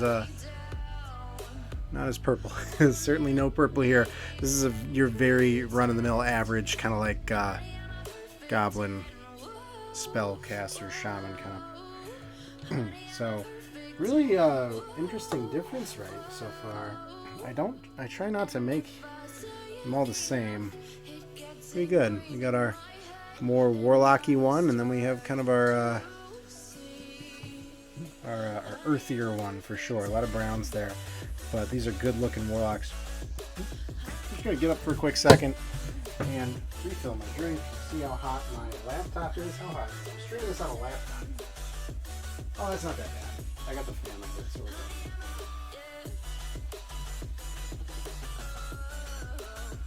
Yeah, I've discussed it with myself, and I'm disgusted with the way we're told to have a certain face, a certain weight, because we aren't pixels on a screen. No, we're human, we breathe. Every single thing we see curated, it's overrated. These expectations, they keep weighing me down. My heart is begging me to get the hell out of my head. I'm gonna live inside the upside down for a minute and pretend, honey, I'm a perfect 10. Whoa, honey, I'm a perfect 10. Whoa, and if I say it enough, it gets ingrained in my head, and I start to think, honey, I'm a perfect 10. Honey, I'm a perfect 10. Whoa, honey, I'm a perfect 10. Honey, I'm a, yeah.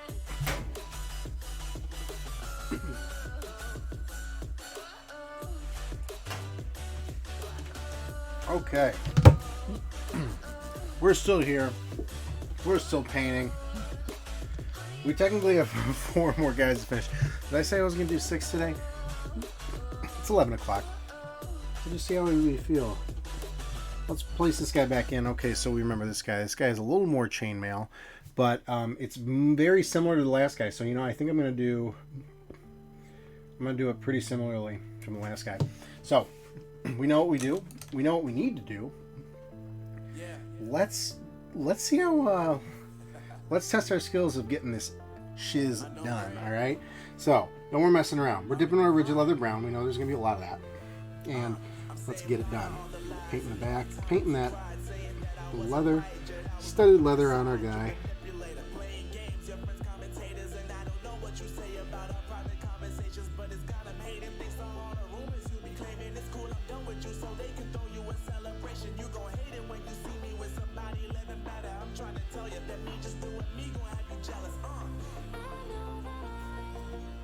Gotta stay away from all your games, and I know that I find somebody else to love me one day.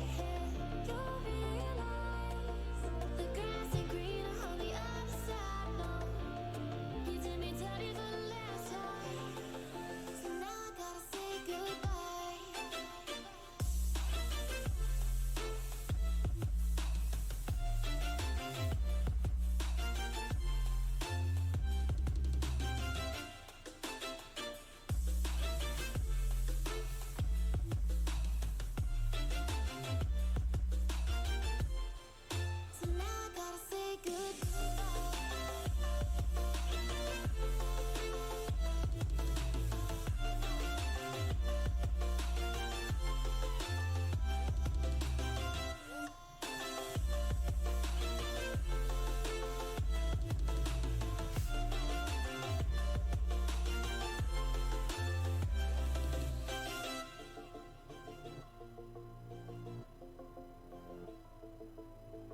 you're getting there. A lot of brown. A lot of brown in the studded leather. Studded leather. This really is a lot of the model though. Then it's just kind of like, which color am I still missing? I need gray here. I need some flesh color here. And then, you know, I find that a lot of it is just going back and finding, because I'm just so... that initial layer, I'm like almost afraid to touch, you know, like the brown against this metal here. And then, you know, you get further into finishing the model and you realize, well, shoot, the base coat's still there. You know, maybe I should have base coated these brown and then gone back with green. That might have been easier. I'm still just trying to figure out what the best color is to base coat. My rule of thumb is like whatever the skin color, or like the color that's like all like at the bottom, you know, if you were to like build layers. Plus it makes it easier on the face. Yeah, ooh, woof. We need more brown here. We gotta load the brown on this brush. Yep.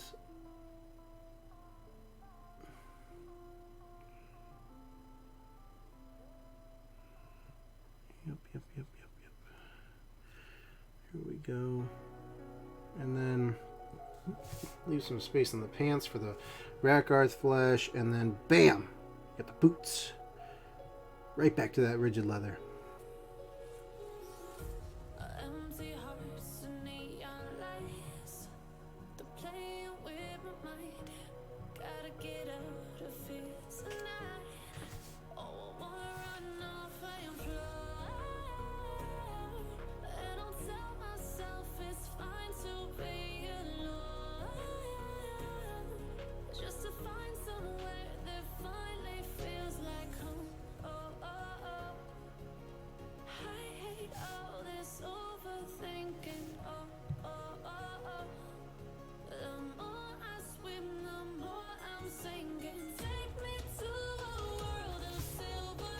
I will say this brown has lasted quite a while on the palette, and we are using a lot of it.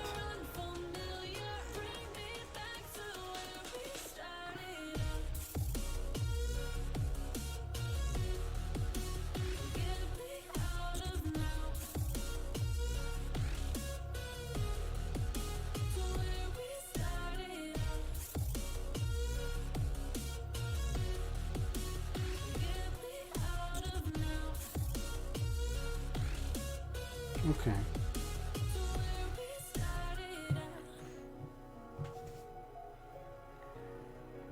That's looking good.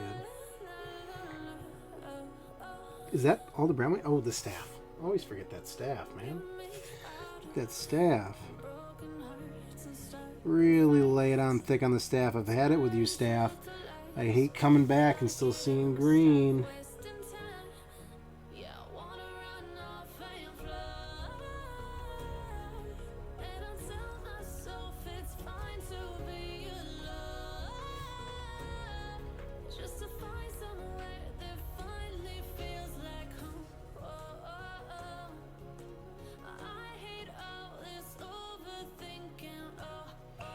That was actually a pretty aggressive, good coat of the staff. Congratulations, us. Yeah. Okay, I think we're good with our rigid leather. With confidence. Are we going to dip back into that color again tonight? Or on this guy? We'll see. Alright, looks like my beautiful orange dried up a little bit for the rehydration of the wet palette. Yeah, that is bone dry. So let's try and see if we can do the same thing. That this is the rat skin flesh in there, and let's lift a little bit of this matte white and put it right together. Try and make this creamsicle color again. Doesn't have to be the same exact color as the other two. It'd be nice, but it doesn't have to be. There we go, a little more white. Let me bring out the cream there.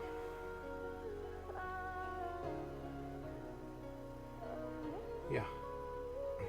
Beautiful. Oops, hello.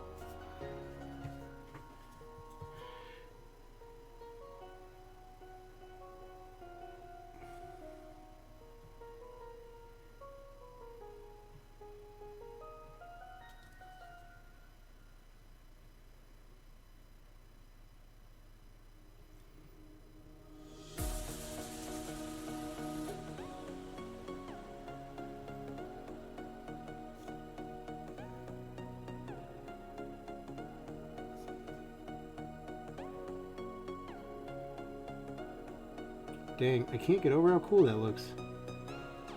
I don't usually get a color like that I really like from a mixing standpoint, but this color slaps, man. It's like just, it's white, it's orange, what is it? It's just a mystery. I love it. Oh my goodness, do I actually want to... Oh guys, call me crazy. We're keeping this because I got a feeling we are going to the clothing with this one. What a rich color. What a great color. Just, yeah, I want more Rakarth flesh here. This one's, that's actually going to look really nice. Doesn't really fit the kind of shaman theme, but man, that's a great color. You see that? Just because I like took a look at the helmet, I was like, man, what if this helmet was the orange?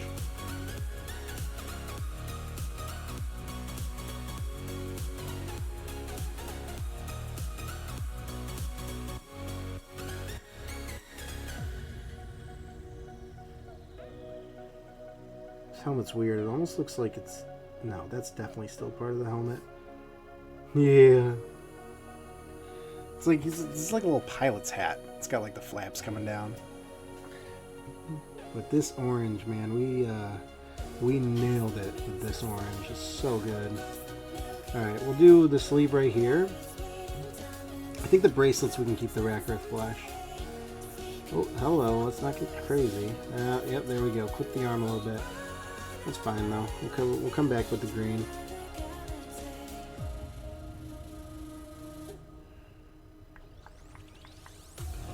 Oh yeah, this is a little, the more I put on, the more I'm like, this was a risky play. Do I like this color? Am I in love with this color? Yeah, this color's pretty great.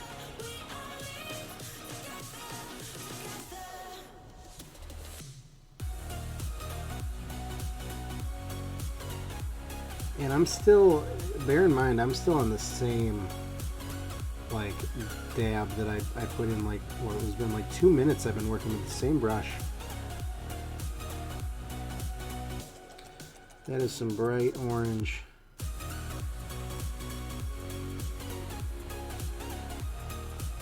Careful, careful.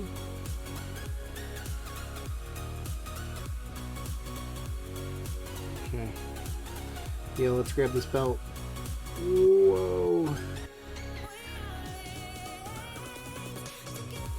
Easy. The belt's where I slip up.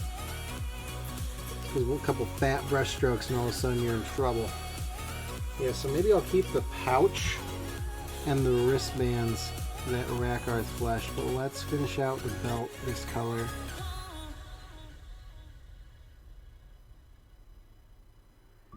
Finish that sleeve there.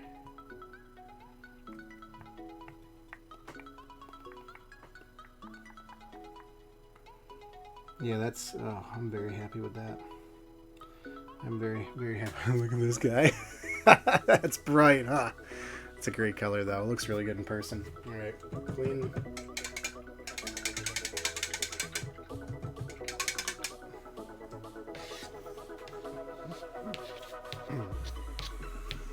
All right. Rakarth flesh. You still, are you still wet? Yes, you are. Not wet enough, though.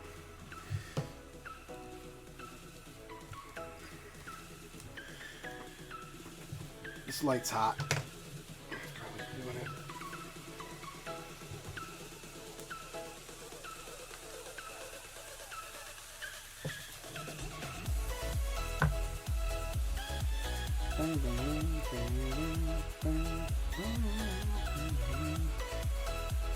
Don't need too much. That's probably good for now, actually.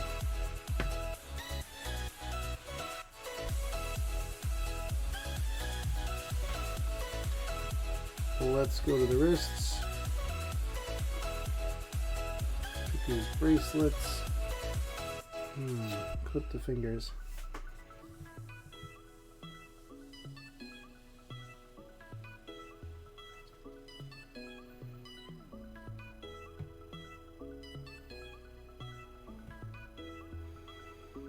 and pouch.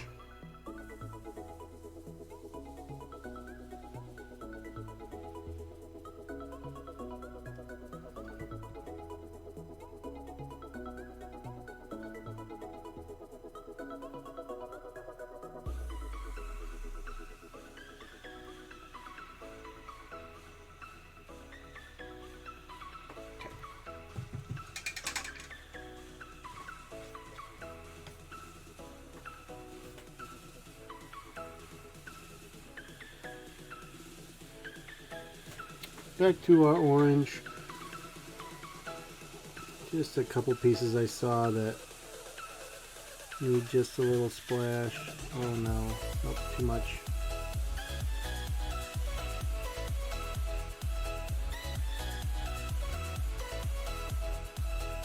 Well, this orange is certainly interesting. Alright.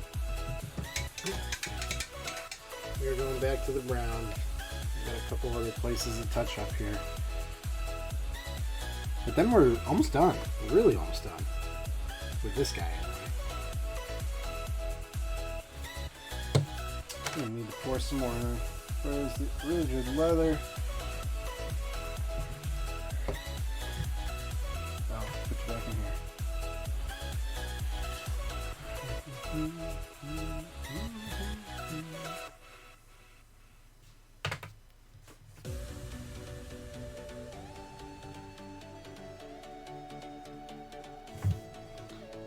Okay, very careful, but we just gotta touch a couple spots. And we went a little gung ho with our orange.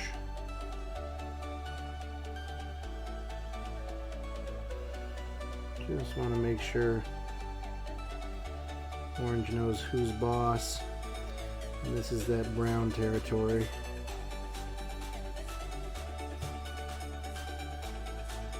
Oh yeah, right here. We got a really excited splash the tunic. There we go.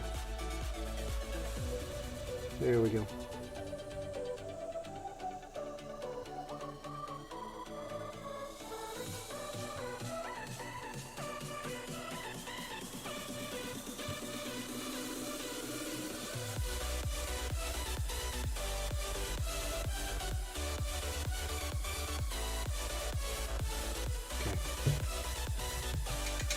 Looking good. So precious. Trigger metal. A couple spots I saw. Right here. Yeah. Fix that. Let's get this a little more defined. Hey, that looks good. That was a good swipe. And I think I see some green still. Yeah, let's. Okay. Okay, all right. I think we just need to go to the green, and I might need to change this cup out actually. And finish it off with the green first. A little bit of this Lauren Forest Citadel base, and we are touching up this arm that got a little orange. This hand got a little rack art flesh spilled on it. And oh, this arm got a little orange too. There we go. Man, I keep finding spots. Alright. Just want it to look perfect. Look at this orange. As I just tried to cover it up with the green. Just little things, like right where this tunic starts. That should still be orange. Okay. Right up in this armpit, orange.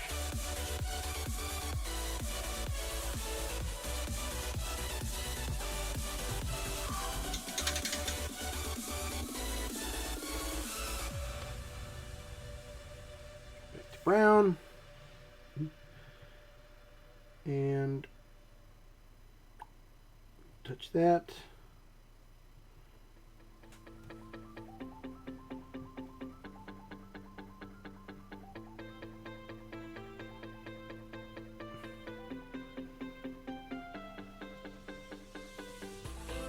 Oh yeah, this boot.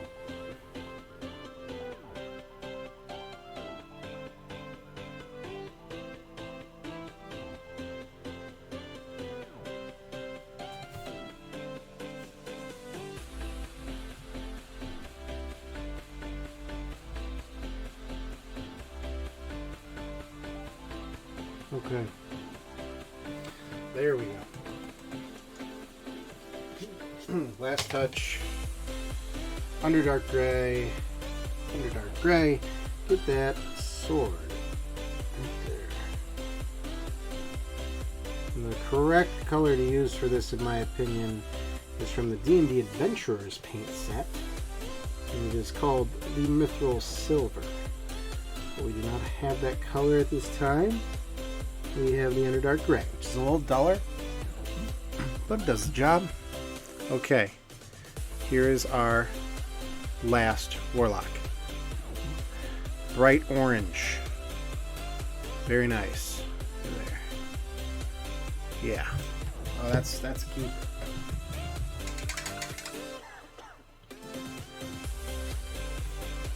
Let's wash it. Let's give it a little hair drying.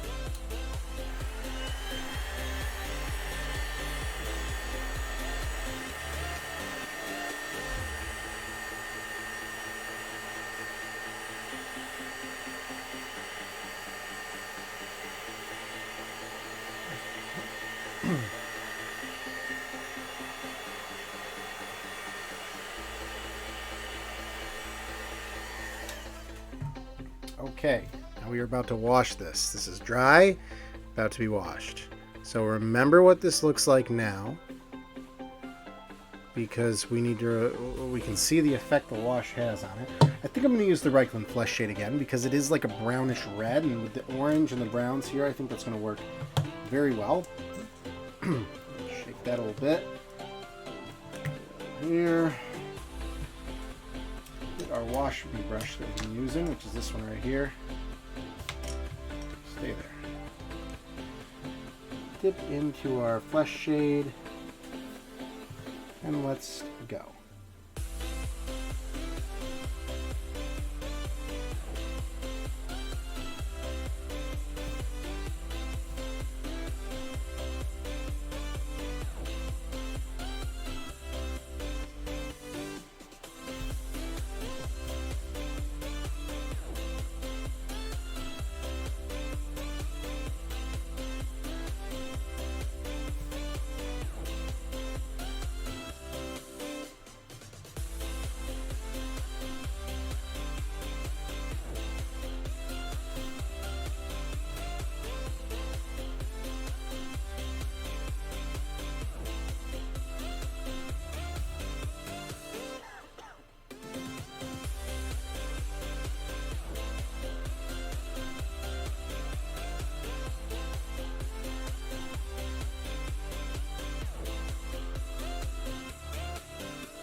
I think that we did it.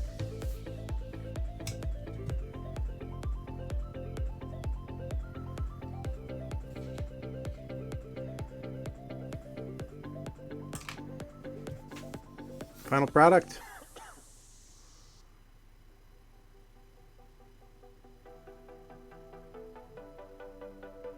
Looks pretty good.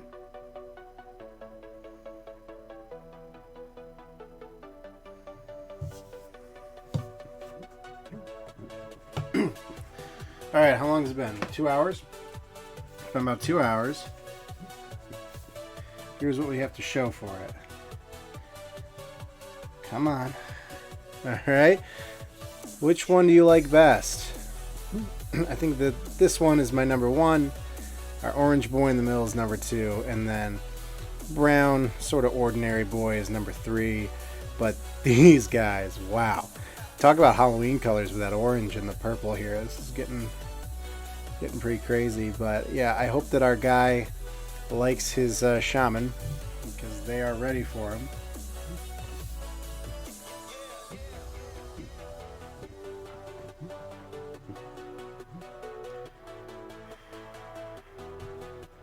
Perfect. 3 down. And here's what I have left for the evening that I was going to try and get to. Let's see if we get there. We have this guy here. There's 2 of them. Axe in one hand, scimitar in the other. Studded leather. Looks like we're going to see the brown for sure. Some chainmail spots. What do we base coat that? Maybe we base coat this the brown. See how that feels. We got 2 of them. And then we have our boss. It's just sword and shield right here. This is the boss. I think I have some ideas. I think that these guys are all going to be orange. Like this orange. We're not going to lighten this. The rat skin flesh. Thinking like, yeah, they're orange goblins. Right? Yeah. Yeah, these guys are going to be special. That is still nice and wet since we rehydrated. Alright guys, I'm just going to stand up for a second. Change my water cup. I will be right back. Don't go anywhere.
Okay.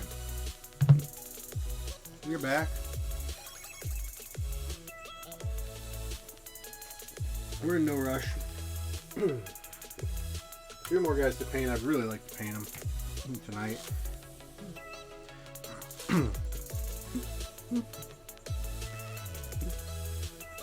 Okay.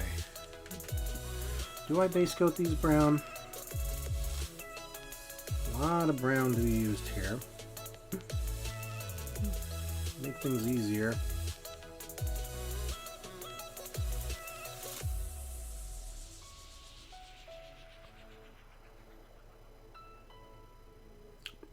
Let's do it. Let's do it. This guy's got a shield on his back. Oh, there is a difference here. This guy's got no shield.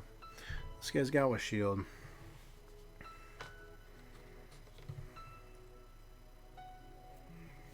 Let's start with no shield. You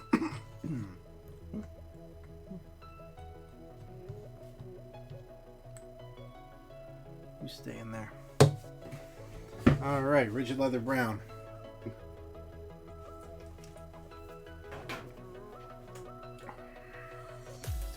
Take this brush back out. You can see I've been using this brush a lot. See that tip's kind of starting to go. This used to come to a very fine point.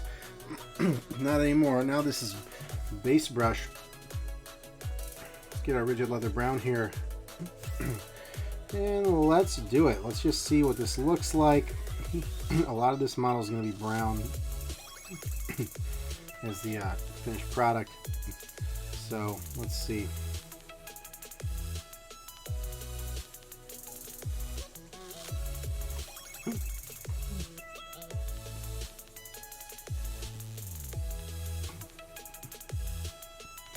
Guys, if you're enjoying what you're seeing, please retweet the stream. We're at twitch.tv/RexTable. I'm going to be here for probably, I think I'm determined to finish these guys, so what is that? It's probably going to be another hour, maybe 2 hours. Then I should probably go to bed, because like I work and stuff, but right now I'm painting. And this is pretty relaxing for me. I'm glad that I figured out launching the stream because, you know, this was going to happen anyway. And I want more practice, you know, on camera, because like I said earlier, I find that I rush a little bit more when I'm on camera because I'm trying to be entertaining and I don't want to show it me going back and all that. And so like my finished quality kind of suffers. But if that's what I'm primarily going to try and do, especially if I work with my local game store more, then I have to be more comfortable painting well on camera. So that's reason one. I need the practice. And then reason two is this actually it doesn't take that much more effort from me. I talk to myself a lot, so somebody might just be listening this time.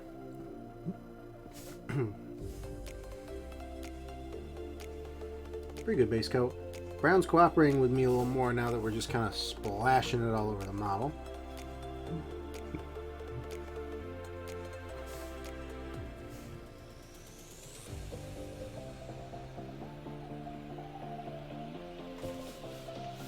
Here. Got him.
Okay.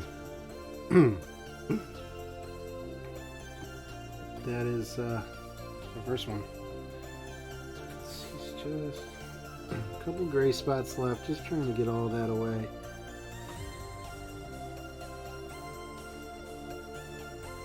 Okay. We have a brown boy, base coated.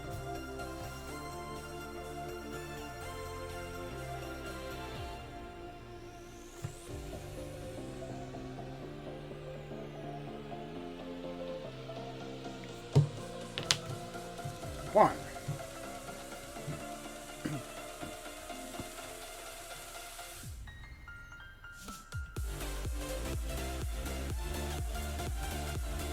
Going for number two. Ooh.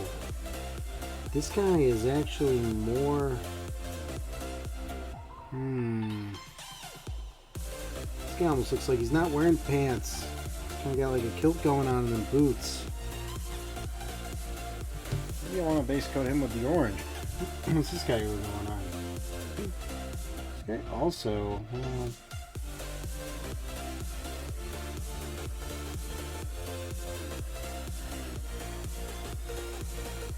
it's tough.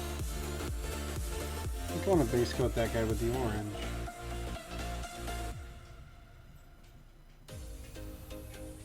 This guy, though, A lot of brown.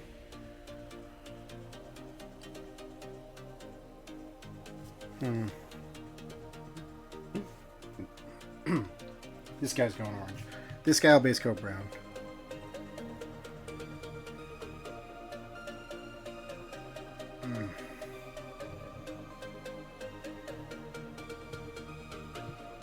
You know what? No. I'll base coat them both orange. Take this brown off my brush.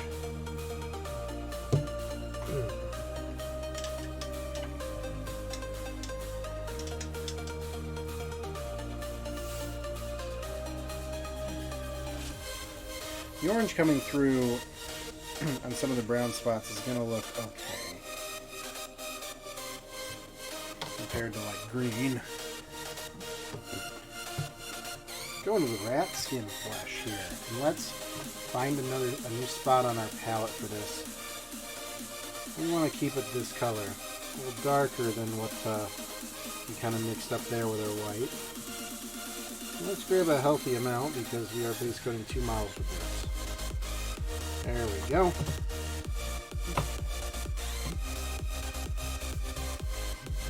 Let's get it. Oh, that's orange. Nope, own it.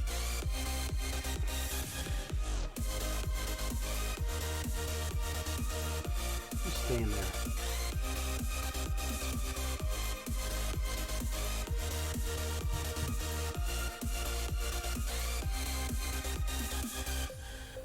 Don't want to obscure the chainmail there. It was pretty heavy. Take some of that paint off.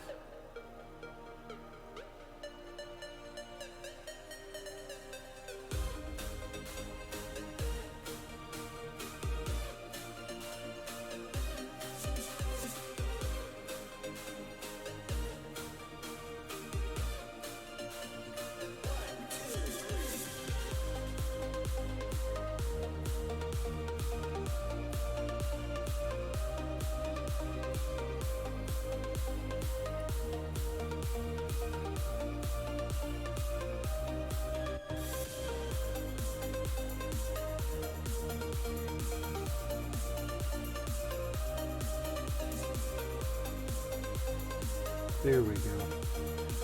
Almost lost the chainmail there, a little too heavy, but we got it back. We got it back. It was still kind of moldable.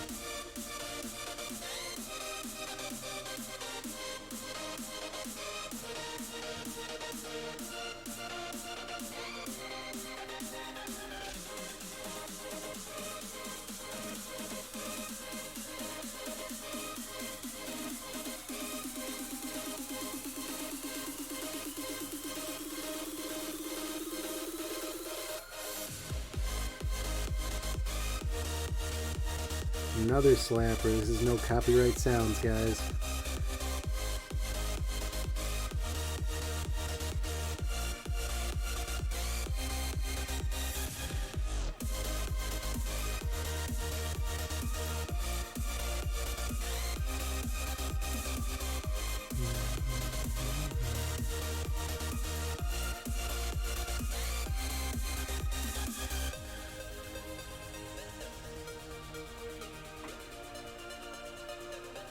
Okay, well that guy's orange. That guy's... This guy looks like he got slimed on Nickelodeon. Is that too dated? Getting slimed on Nickelodeon was like 95. It was still happening in like 2005.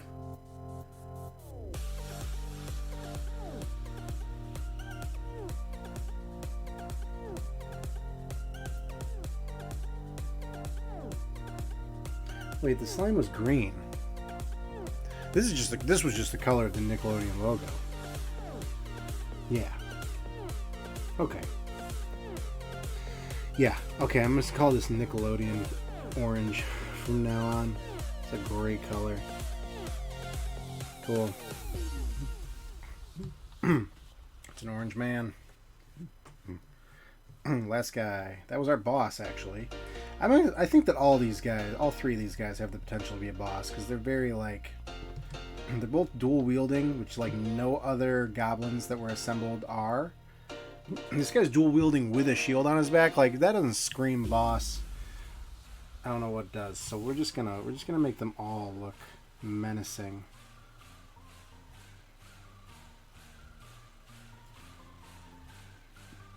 This guy looks like he just picked up everything that he could pick up off of, like, raiding a caravan.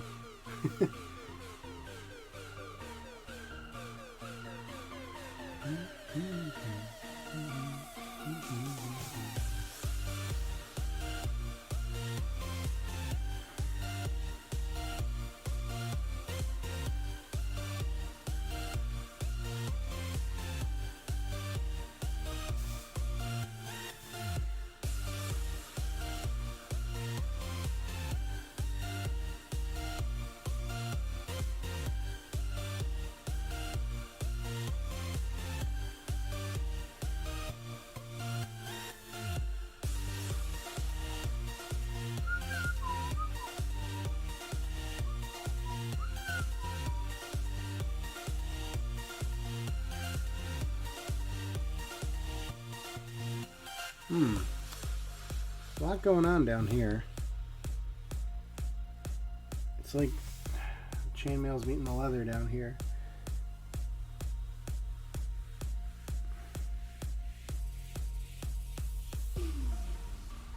Man, this brush is really coming apart now.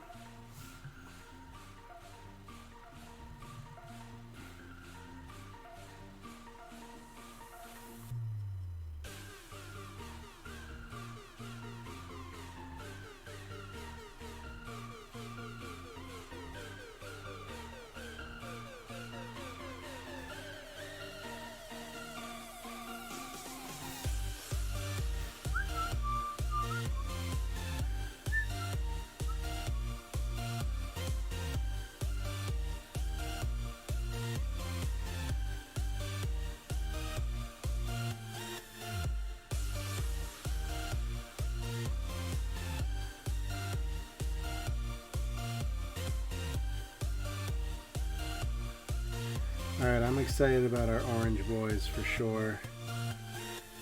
This poor brush. This poor brush.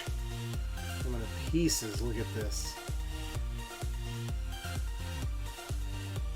Just catching everything. I'm trying to run it all over all the spots.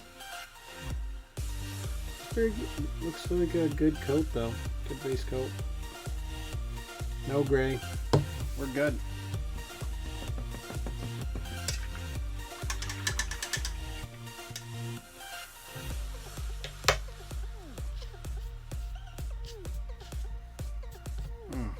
There we go. Come on. A little bit of orange left on the brush. Oh. Fixed it. Beautiful. Bring it right back to its fine point. Oh my gosh, was this the... This was the fan brush I was looking... Or the fan brush. The flat brush I was looking for the washing. It was in the thing the whole time. Okay, anyway. Let's let that one dry. Let's go back to our brown boy. Still looks kind of wet in a couple places, so I'll just sit it with the hairdryer.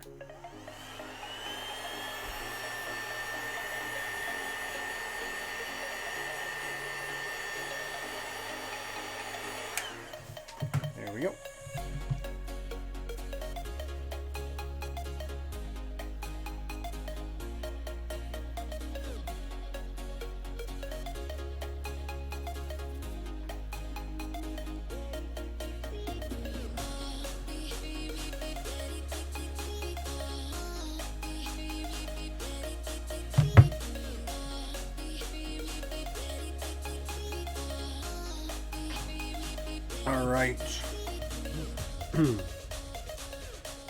So, obvious next step here, most likely, is going to be Druger metal.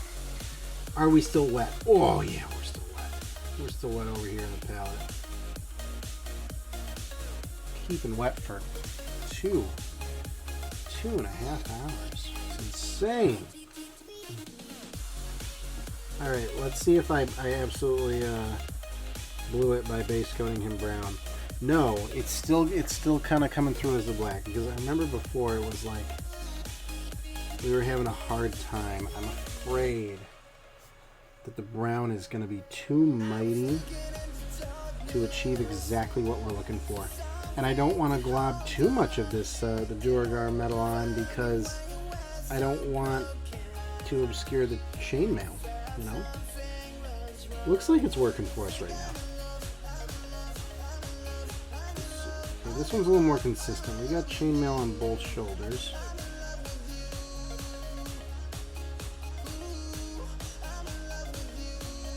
Okay. We got a little chainmail spilling out the back of the pants here.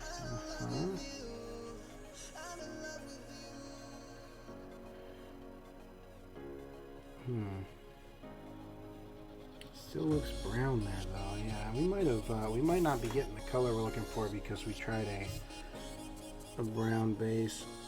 You get under the neck there, it's sticking out of the neck, and then kind of right here, it's also kind of sticking out right there. Yeah.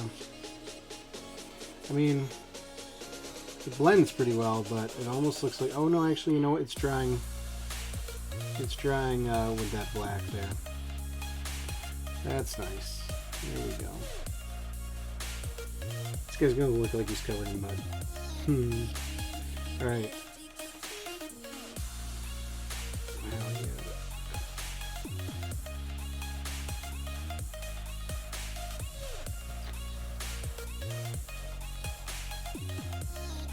Not too bad. Alright. Let's keep the metal. Let's get the metal out of the way. Oh, there we go. Stay in there.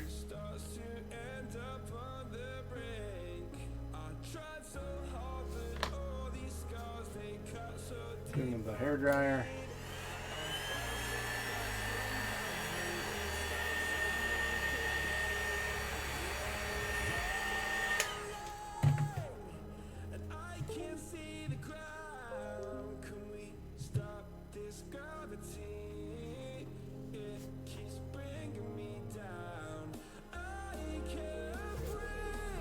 Alright. Into our metal. This one's going to be a little easier. It's just right across the back and the front. You know what this guy reminds me of right now when he's dried? He looks like, what's the, like, the candy that, like, old people have? Looks like that. I hope you guys know what I'm talking about.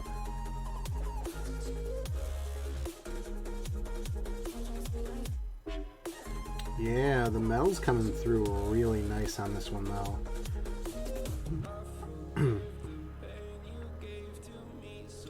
The orange is not getting in this one's way. No, sir. Alright, but now he's kind of hunched over, so that makes painting in here just a little more difficult. Let's see if we can't get around the shield.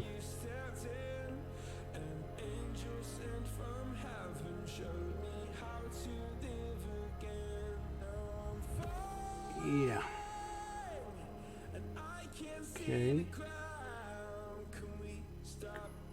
Go. And up around the shoulder, question mark? Yeah, no. So it kind of comes to here and then it stops.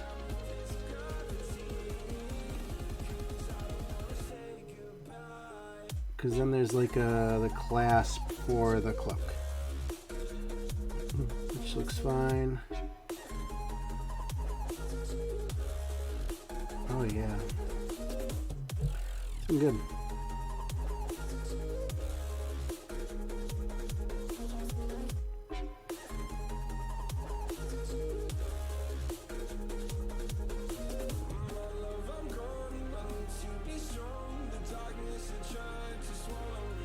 Alright. You know what I'm going to do right now? This piece on the buckler is going to be black also. Because if this guy is like the boss, then his shield is going to be silver. Whereas the others will probably be like a brown.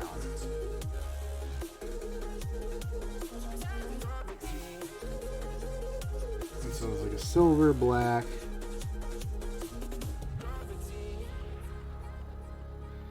He's got the steel shield, the others have the wooden shield.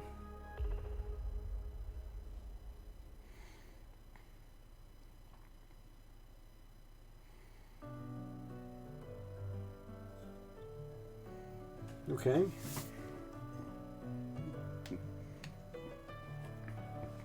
And now a big boy. With all the weaponry.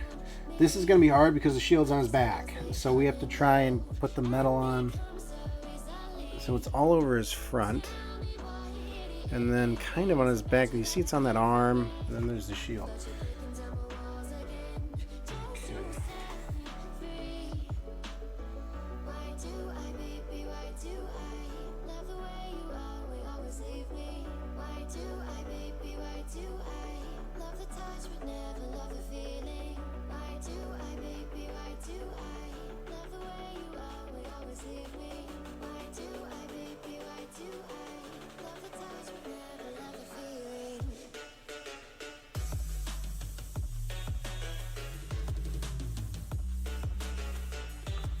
Nope. Coming off the holder for a second. There we go. Easy. Gotta kind of lock him in like a diagonal there. There we go. Some of these makeshift bases.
Okay. There's just a couple pieces where they gotta kind of meet here. It just makes sense.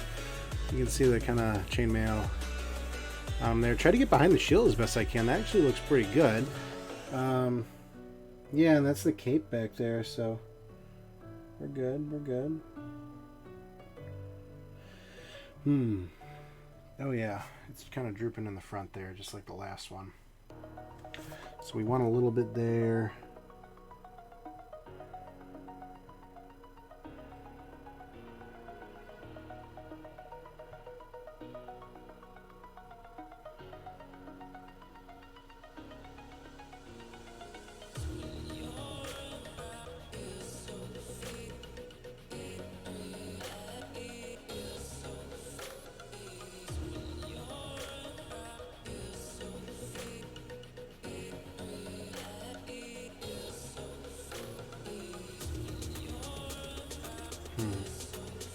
Okay. Let's clean our brush of the metal.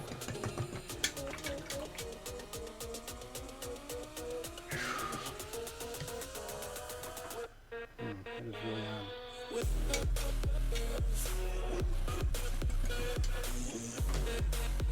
Yeah, look at that. That is...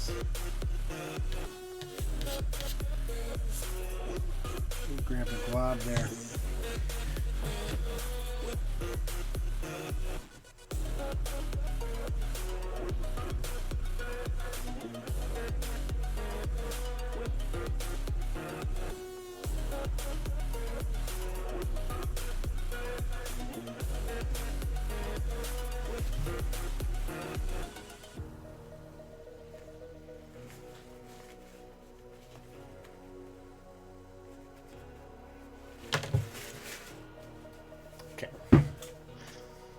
All right.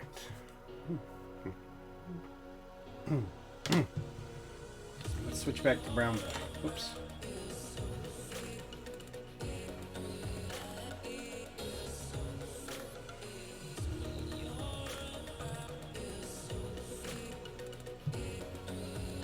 Okay.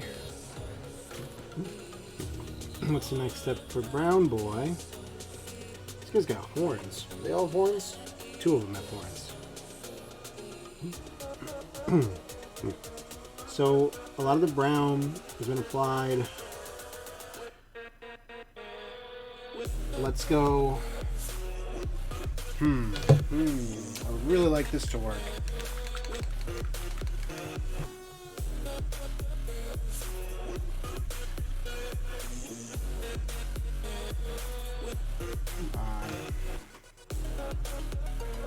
I refuse to let this explode on me again like the video, if you guys saw that. Oh boy.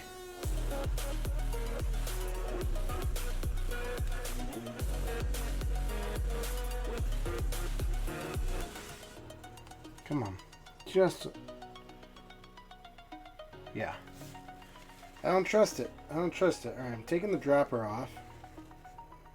Oh yeah, because that was ready to come right out. What a thick paint. Such a weird paint. The Turbo Dork Tin Star, ladies and gentlemen. This thing makes everything look like... Why is everything chrome? It really makes everything look just bright as hell. Alright.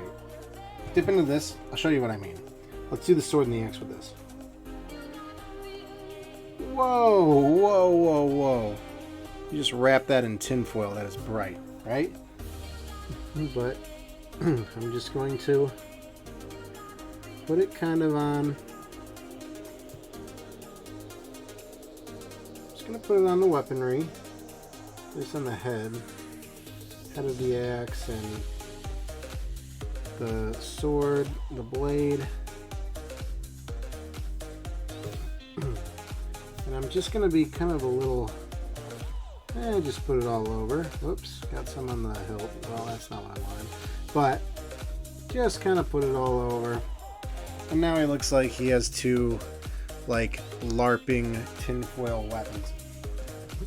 While it's still wet, I learned this from Queen V the other day. Grab some of the Underdark Gray. Underdark Gray, a little duller. And while this is still wet, we are going to blend with the gray. So this will dull it down. But some shine will poke through.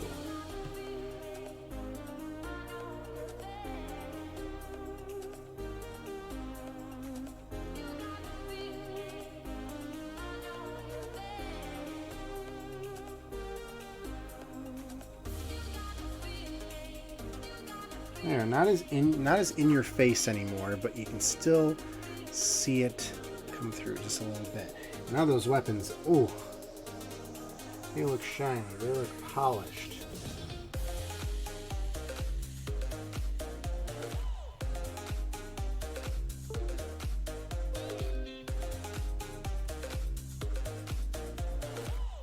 Okay. That is exactly kind of what I was going for, and we achieved that.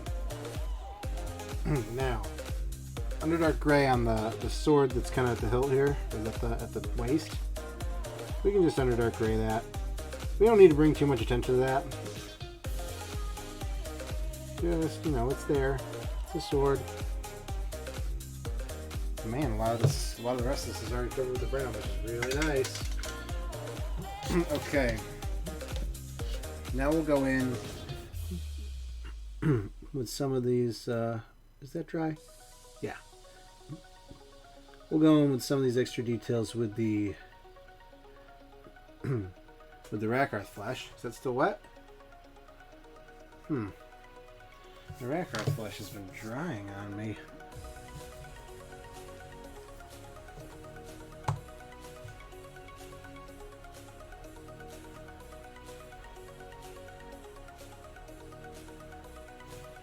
Let's get, you know, we got some more to go. Let's put a bunch here. Really put it into the palette. That sucker is wet underneath. I made sure of it, so. But now every time every time I do this, it's I have way too much on the brush. And then this first application is always like, whoa. So let's see, where can we make the biggest mistake?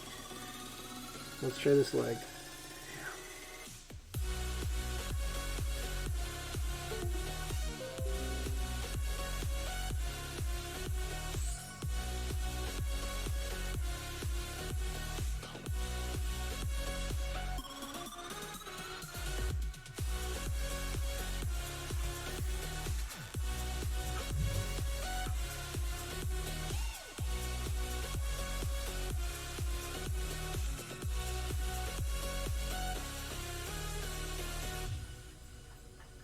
Oh, just slathered it across that one, huh? Yeah, that's that leg there. Actually, no, doesn't look too bad, but yeah, we want to go back with the brown. Actually, you know what? We'll see. Almost looks pretty good. Okay, we have like a sleeve here.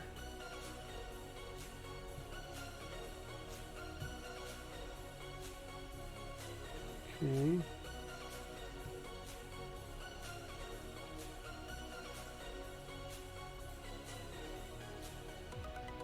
Yeah, sleeve right there. Looks like we don't have a sleeve there. That chainmail's hanging out. But we can do the waist and the belt.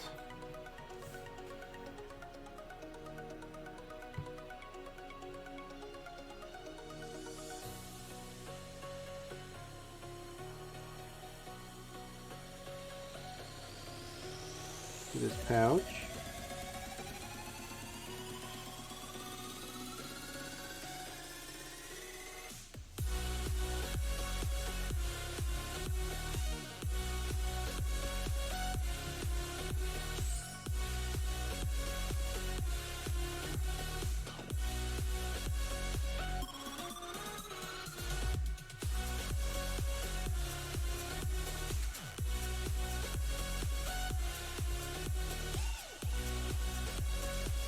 Okay, it's looking pretty good.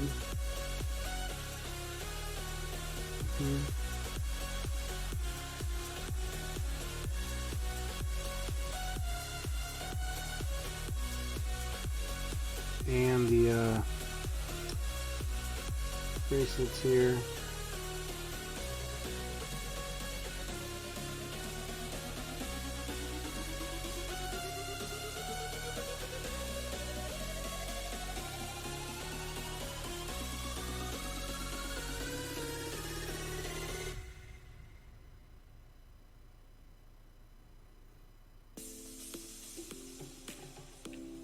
Okay, that's looking good. We got the cufflinks there. Here he is so far. Keep in mind we need to do the helmet still, and we need the skin color. We need the skin color. We should probably go back through with the brown a couple places. Searching for a longer day. Okay. Thank you. Flesh.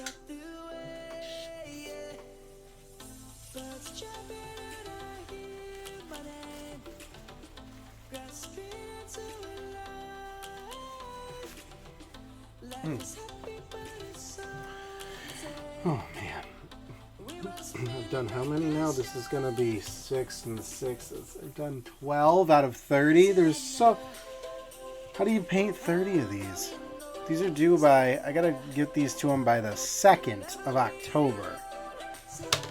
What is that, Friday? Oh my god. Alright guys, tune in every night for me just dying trying to paint these guys. Alright, let's get into this orange that we love.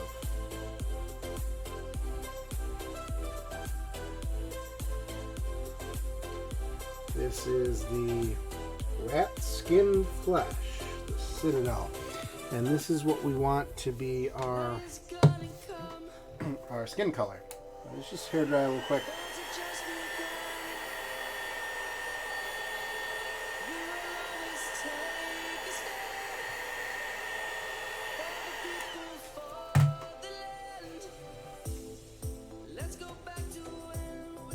Okay. This is going to be delicate because we did not base coat this in the skin color. So it's going to be one of the most difficult to kind of apply. But it might have been worth it because it was just so much, you know, brown that was already so covered.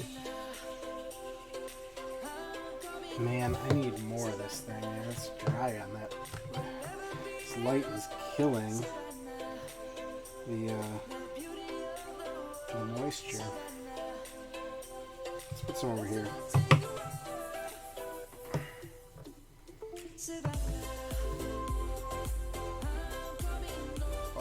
Oh, there's some.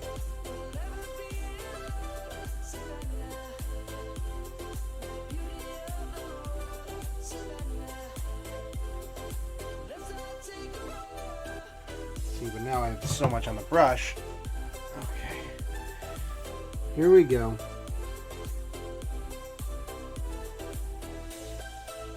Baby steps.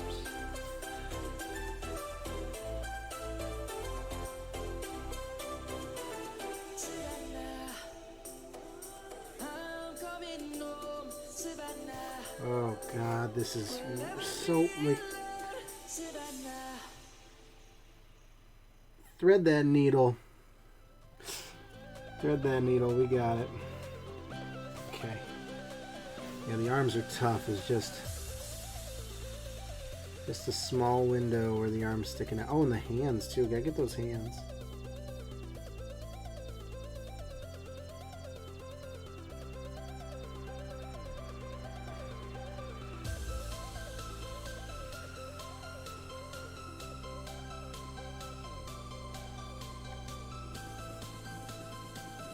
I mean, the brown base worked pretty well because like a dark orange skin color, you know. So that's working. Let's get the hands. That's also tough.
A lot of concentration here. Just because it's so easy to It's so easy to get someone like the handle of the axe, and then all of a sudden it's like so obvious it's not the right color. Okay. He's there his arms. Alright, the face is gonna be tough too, yeah. Just because it's hard to tell where the face ends and the helmet begins.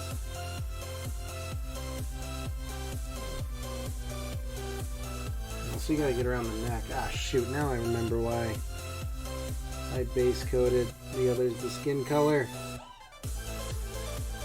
What a pain.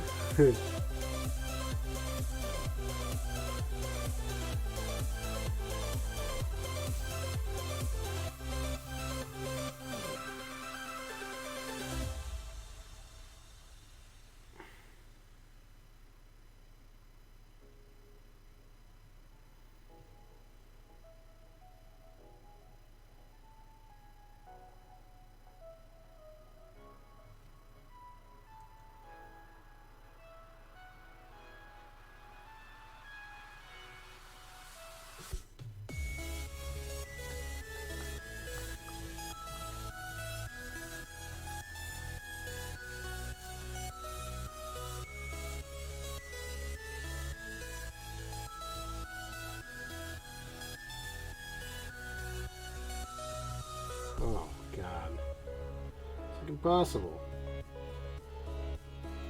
Get that neck in there. It's so hard.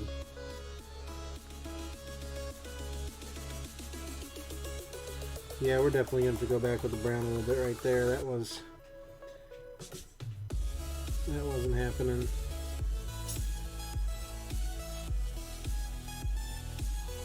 Okay, so we got the face.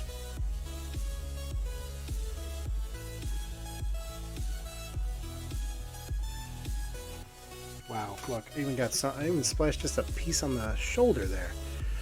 But okay, we got our guy. Hey, that's a pretty good color though. Pretty good color on that.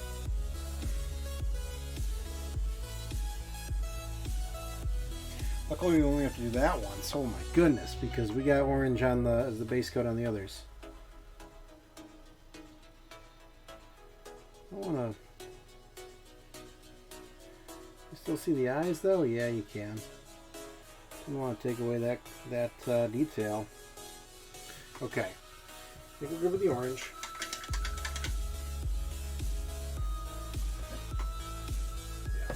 look at that. Yeah, it sticks on the bottom there. There we go.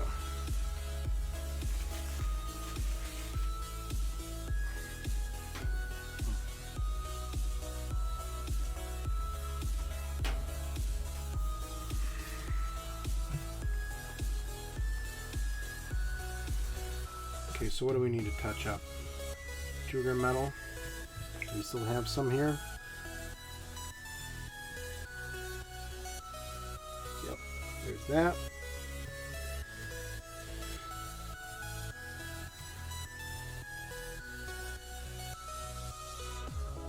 Yep. Okay, that was easy. Quick fix.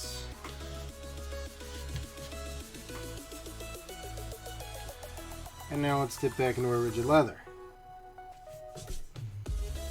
Oh, I just want to go over a couple places with this anyway.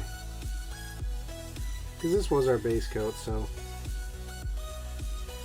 go back and just grab these boots a little better.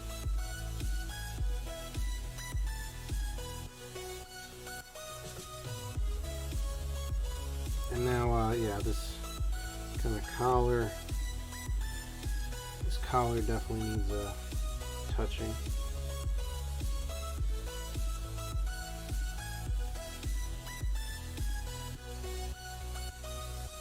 There we go.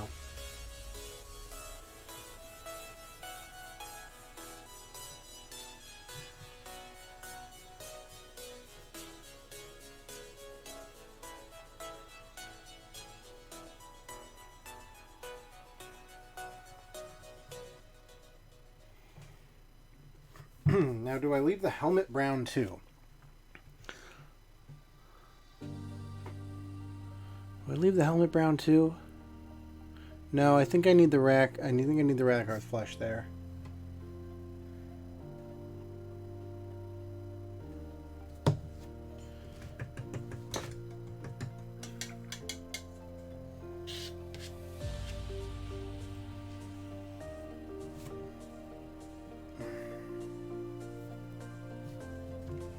Rack hearth flesh.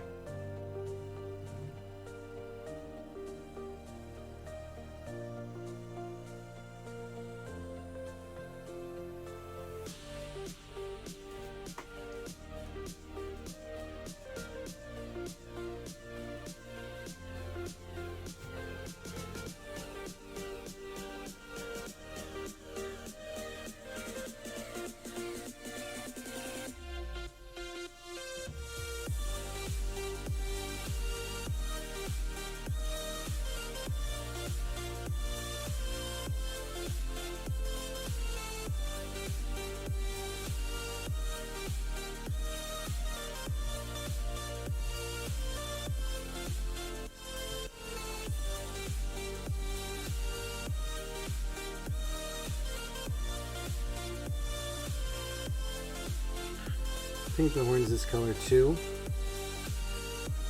And then what I'll do is I'll go through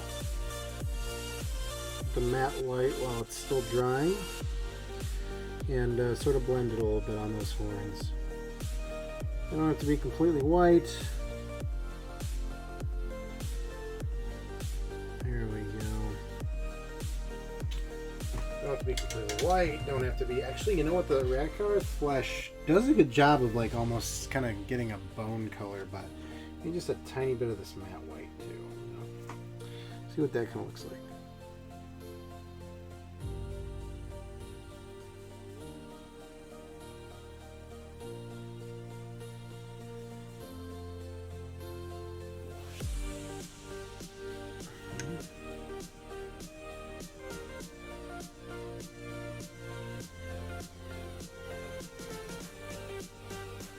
There we go. Subtle. Probably can't see that. Oh, actually, you can kind of see the color difference. Actually, looks like a huge difference there, but it's pretty subtle here. Smooth that out a little bit more. Looks more natural. Wow, is this guy done? Did we do this? Did I accidentally focus on one dude again? Now he's done? Look at that! We got our guy! We have our guy. That looks great! That's a good one. I love the orange skin tone there. It's a pretty cool boy. Alright. Well, let's give him a wash. Then we can focus on the orange guys. We don't have to do that horrible, like, getting around the neck with the orange again. Let's dry him.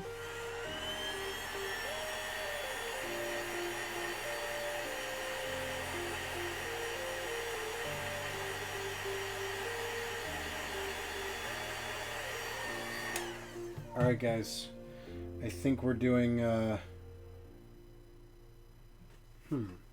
know what? I need a little more rigid leather because I see just a couple spots up here in the front that can touch up with the brown. A little brown. Talking about right here. Yeah, that looks better. And yeah, touch up this boot.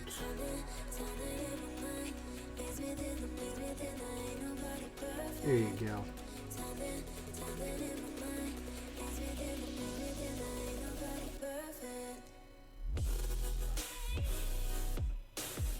Okay.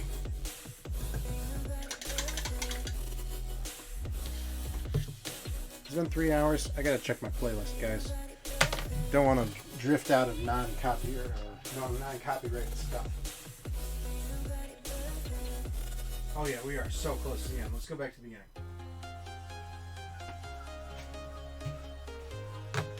I didn't think I was going to get 3 hours, but this is really fun. This is really fun, and this guy looks amazing. I'm very happy with this. I'm very happy with this guy, and this was the brown. This was the brown base. A little dry in here.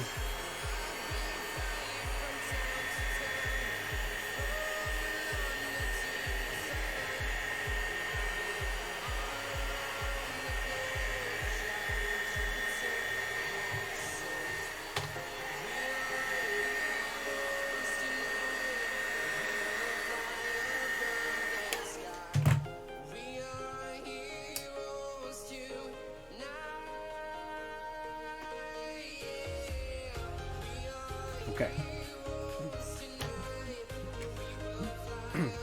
This is the one that I wanted to use for the wash. You see the brush is a little flatter on the top, so you just wash it. And yes, I am confident with Reikland Flesh Shade here. This one is this one's almost a no-brainer, just because of the orange and the Rackard flesh that you have there. Feeling good here. Tip into that. And let's see.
Yeah, look at that one. I'm very happy with that. This guy looks great. I like these colors. I like this end result for sure. Awesome, awesome, awesome.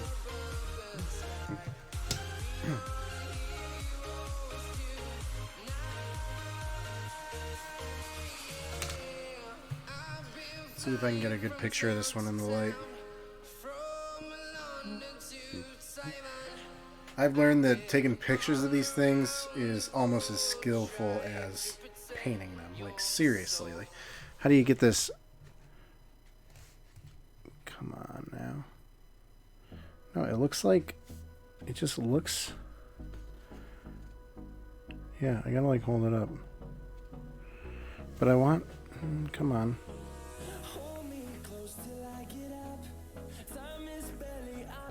That was a bug. I can't get a good shot of this.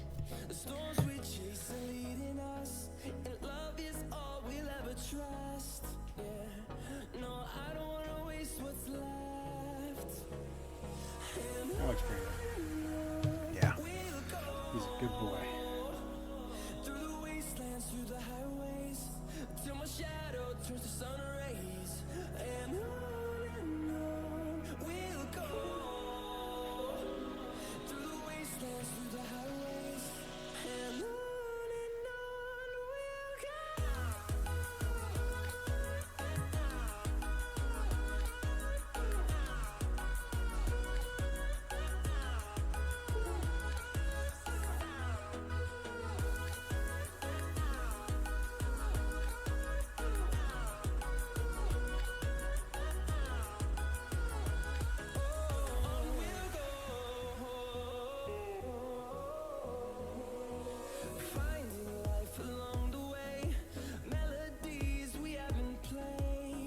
Tweet that sucker out.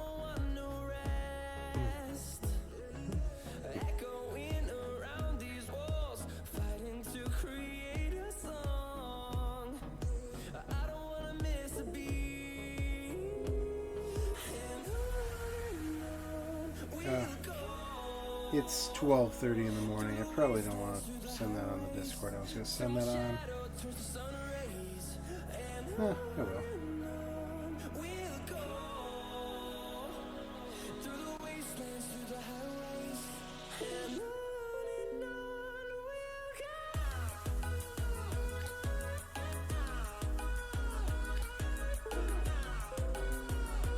My external does not want to stay connected. Okay. Yes, very happy with this one. very, very happy with that one. Amazing. I love that orange. Okay. Let's move on to this guy. So we have the base coat orange here. I'm going to go unplug that.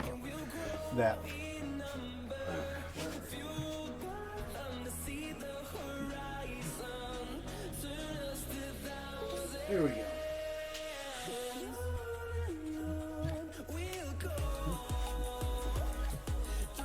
Okay.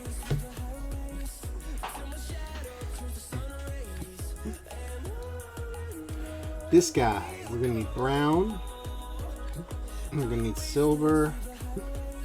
Let's start with the rigid leather brown here. We can grab a big hearty glob of this because we are going to the tunic here.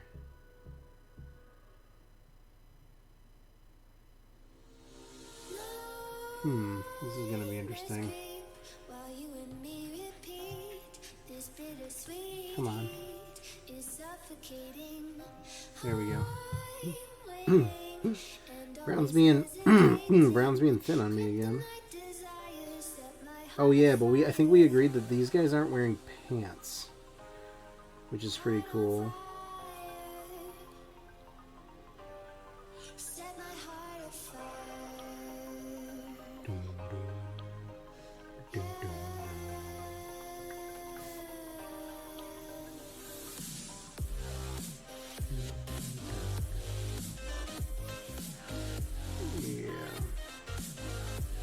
This brown is being finicky right now.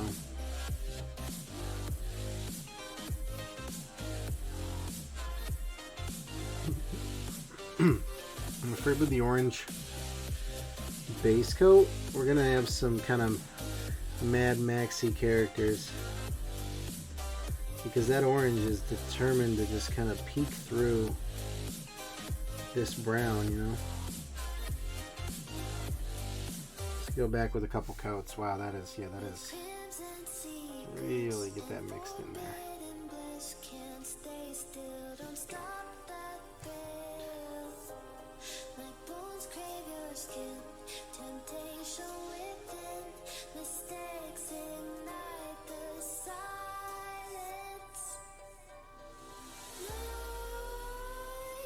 Oh yeah, no, it's drying pretty well.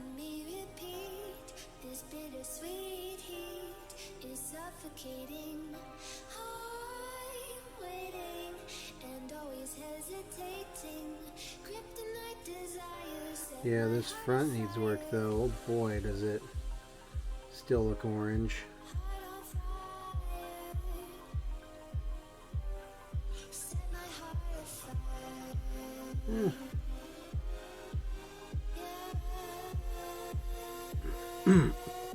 Okay, and now I think that here we want these boots to be brown too, and then we will come back with the Rakarth flesh.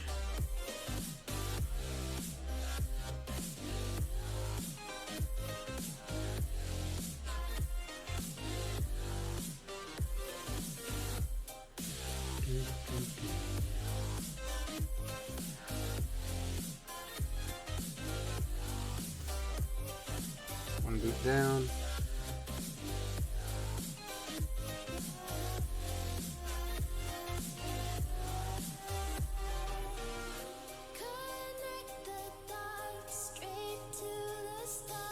Yeah, there we go. Well, that's really sticking on those boots. That's great. That is great to see.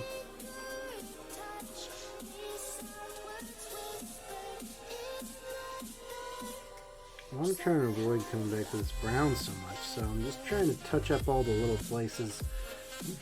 Ah, yeah, this guy's shield. So look at how chipped and frayed that is. You see? It's such a chipped in the front. There's nicks in it all around. Whereas this guy, that's pretty round, so I think that he's going to have the silver shield. This guy's going to have the wooden shield.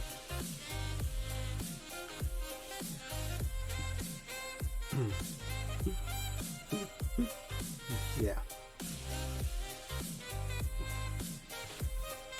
So let's grab a little more brown because we want to paint this axe too. the handle of this axe. And I know that this one's gonna fight me. This handle's gonna fight me. It wants to stay orange, but it's gotta be brown.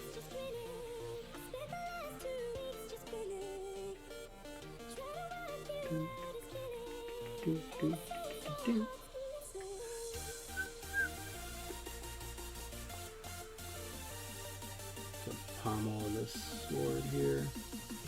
Oh yeah, of course he's got another friggin' sword on his waist, so we'll make that brown too. There we go.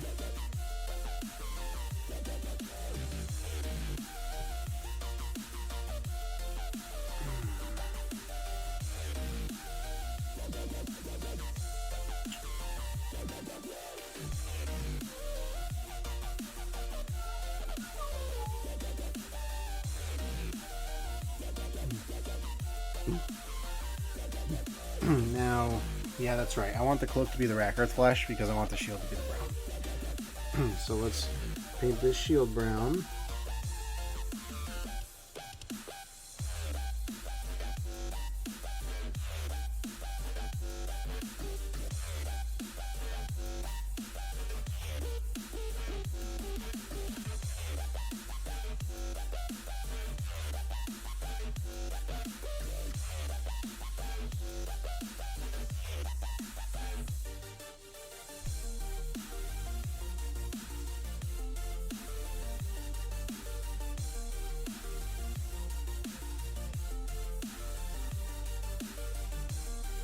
Okay.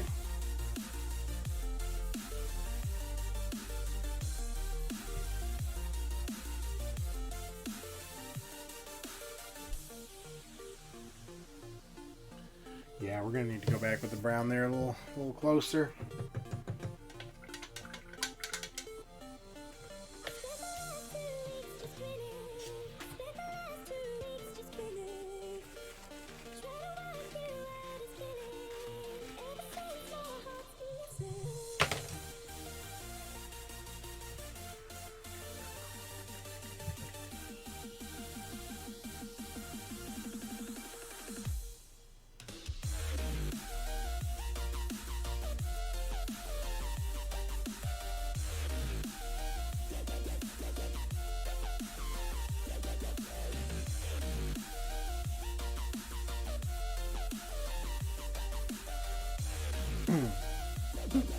Okay.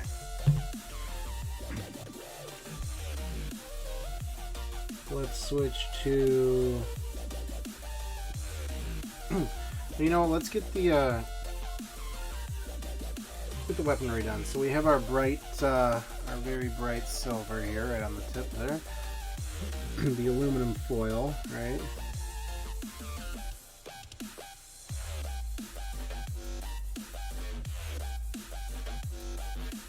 Really glitter up that axe.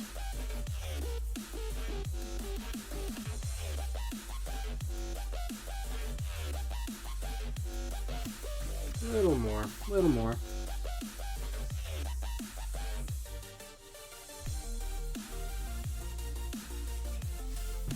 And while I'm in it, let's grab the sword.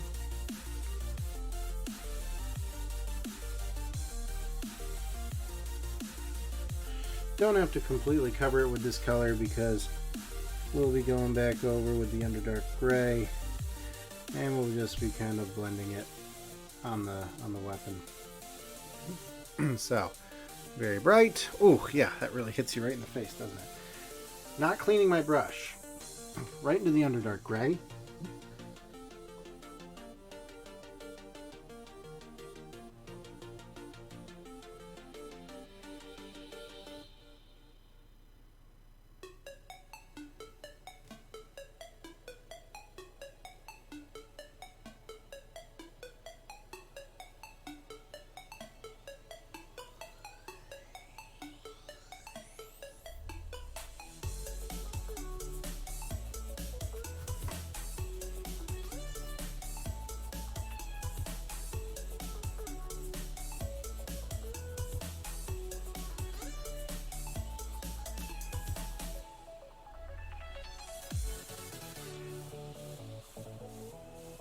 The orange is staying. The orange is sticking around in this one. But there you go. Pretty good. Can you see the orange through there? A little bit. A little bit.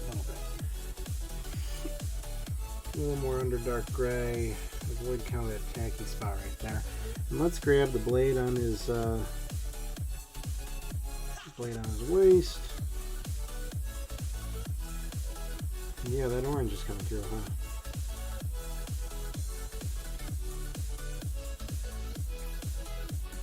Okay.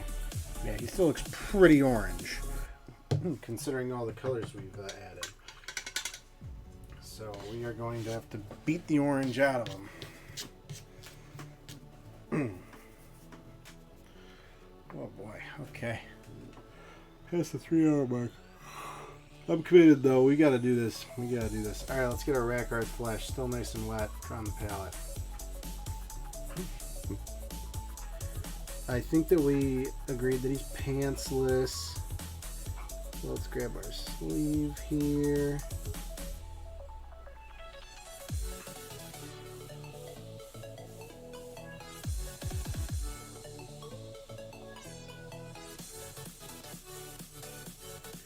Grab this belt.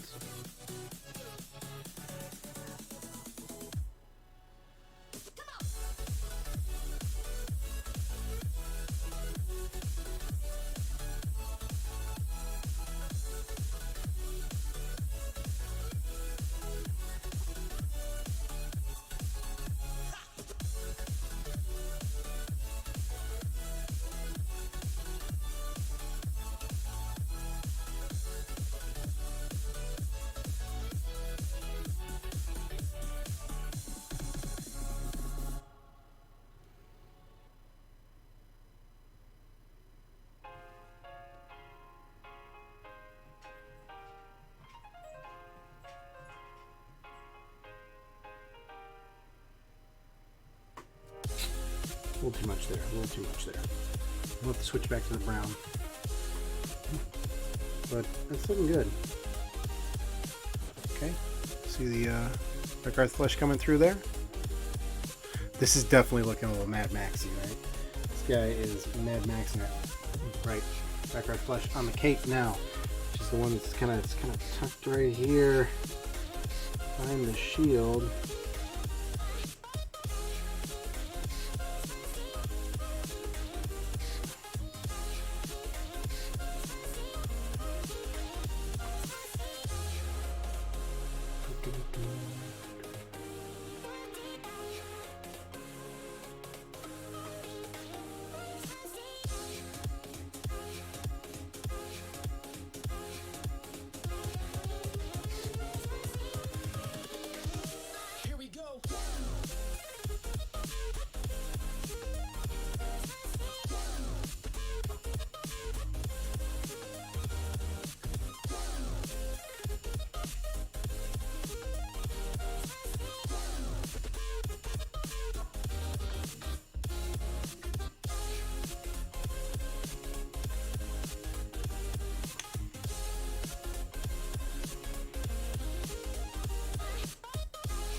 Ooh, okay. That was a little scary for a second, but we got through it. We definitely have to get our Duragar metal back. We gotta go through a couple of times with some stuff here. Right, gotta get those cufflinks though. Gotta get the bracelets. Oh, too much paint on the brush. There we go.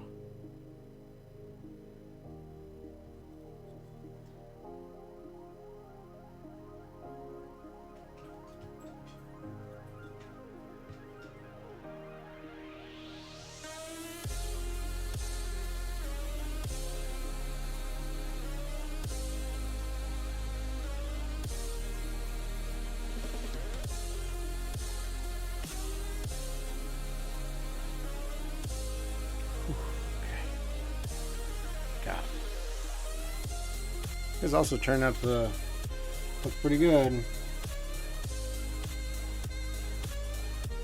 Alright. Here's what we'll do. Yeah. Let's paint the helmet this color too.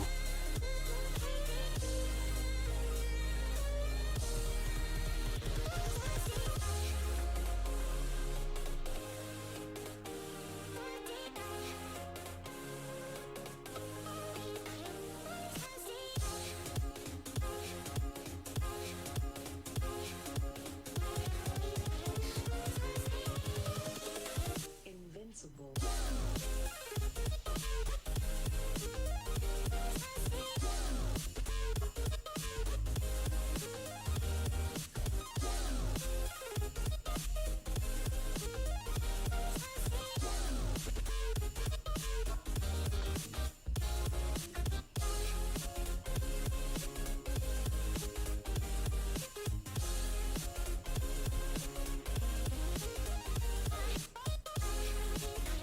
Oh boy, this helmet.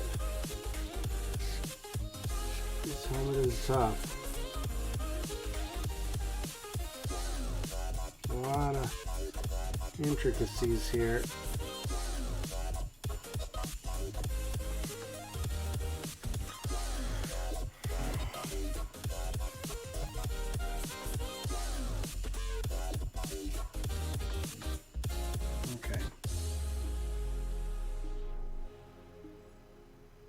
Okay, not cleaning the brush, matte white.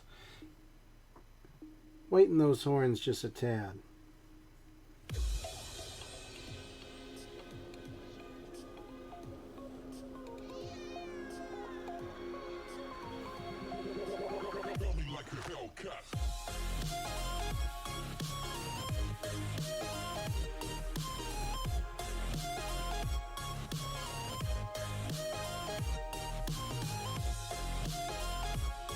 Okay, helmet completed. Now, we will be doubling back a couple things. New brush. Okay, wow. Whew, okay. First thing, Durga metal. Durgar metal, I should learn to pronounce that right. I've only said it like a million times so far. Durgar metal. This is the part of the show where we start to feel all crazy. Alright. Into the metal. And what are we looking at? We are looking at... yes. Just a little more presence down here. And let's reclaim some of this chainmail my Rakarth flesh painted over.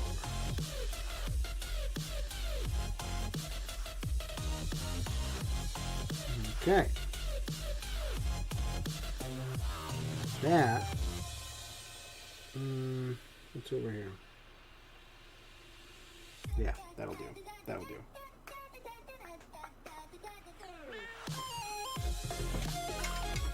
Okay.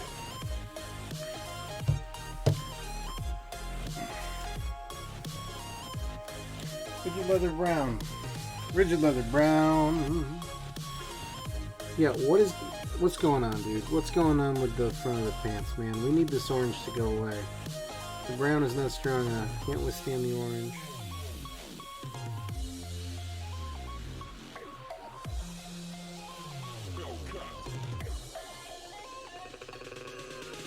There we go. Yeah, man, even here on the shield.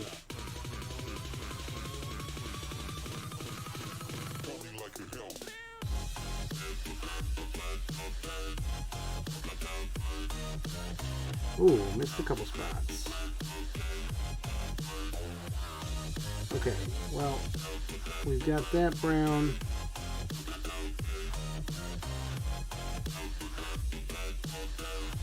That's gonna, you know what, that's gonna play out fine.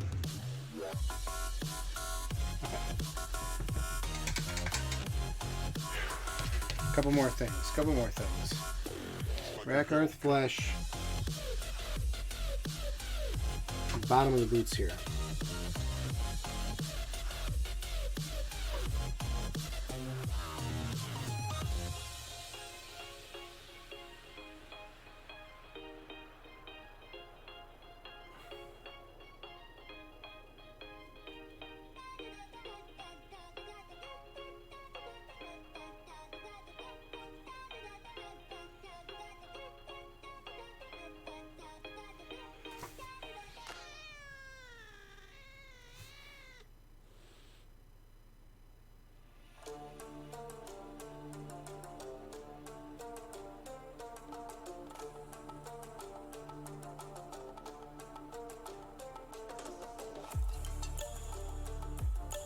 Okay. And now, try that.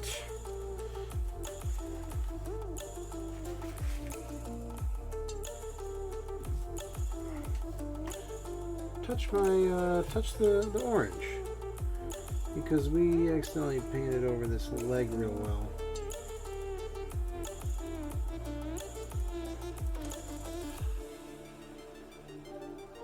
Painted over these legs in a couple places.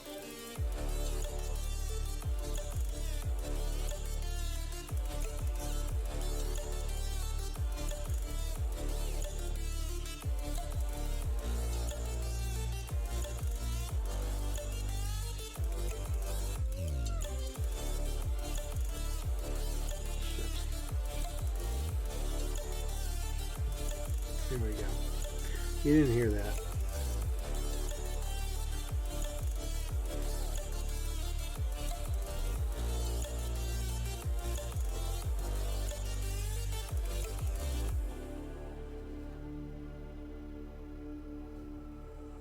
Stranded in the open,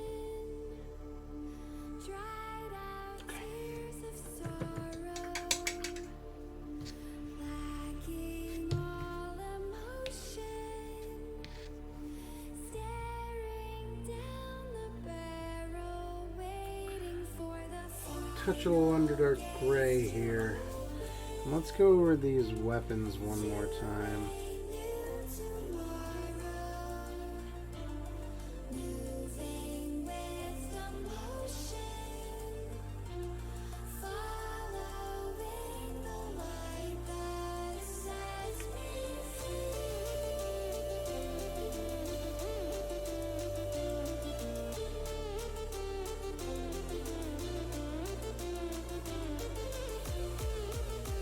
Okay. Oh yeah. Underdark Gray me again, because you know we almost forgot this piece right here. This is gonna be gray. Right here in the middle of the buckler. A little fresh gray over here.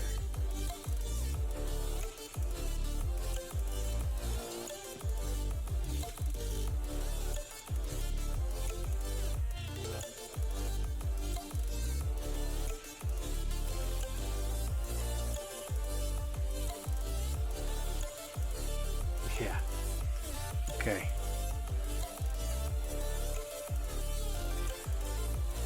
Alright, we're looking good.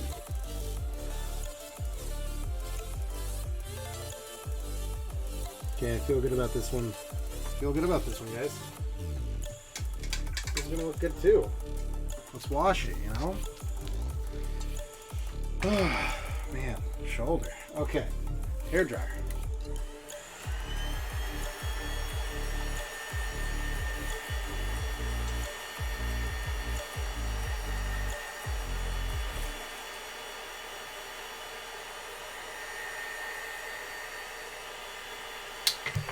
Whoop.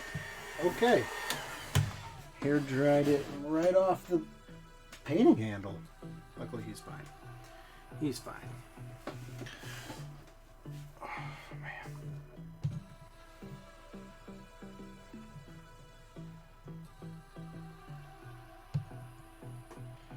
Gotta kind of get him at a diagonal there. There we go. I don't know what you want. Let's have a bit of fun.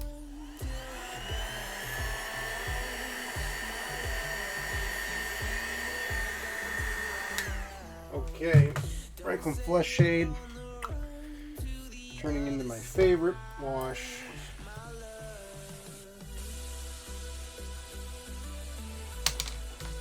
Got our brush, the pot. I will just take it right out of the pot because it's just so liquid. We don't really need to thin it all. Let's wash them. You say you wanna try, but you never do. Sugar, there's a reason why we lose. You say you wanna cry, Oops, that was a lot. sugar, there's a reason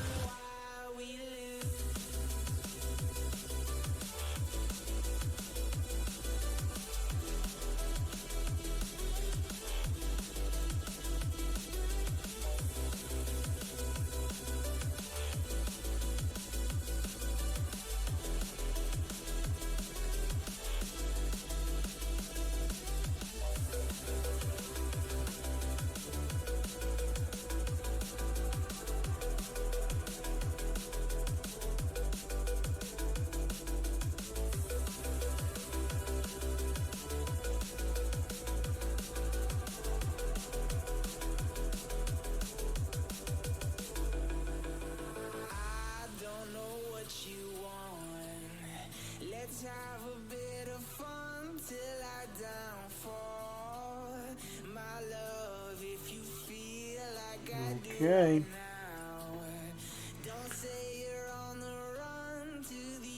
Another good one. I like these orange ones. These guys are looking scary. These guys are looking really good. I'm very happy with these.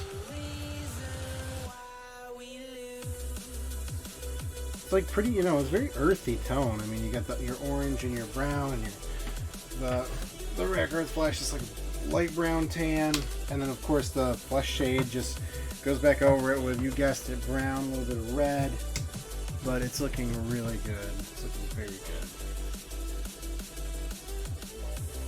Last one, guys. I don't anticipate me being on for longer than another 15-20 minutes here as we finish up our last guy. This is technically the big boss, but I think the guy I just painted should be the big boss with this shield. Anyway. So, we had a little bit more metal to paint down here. So, like, there's a pattern that like just kind of droops down. Oh, right there.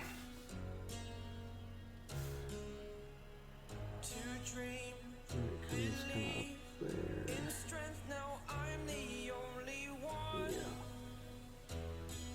Yeah.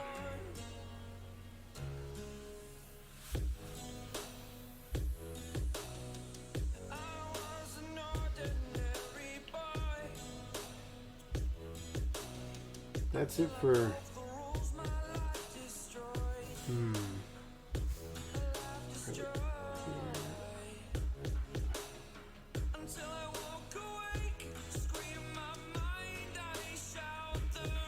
yeah. Other than that, this guy's pretty similar to the shield guy that we just did. So let's do what we just did again. No axe though. Alright, Rigid Leather Brown, be kind.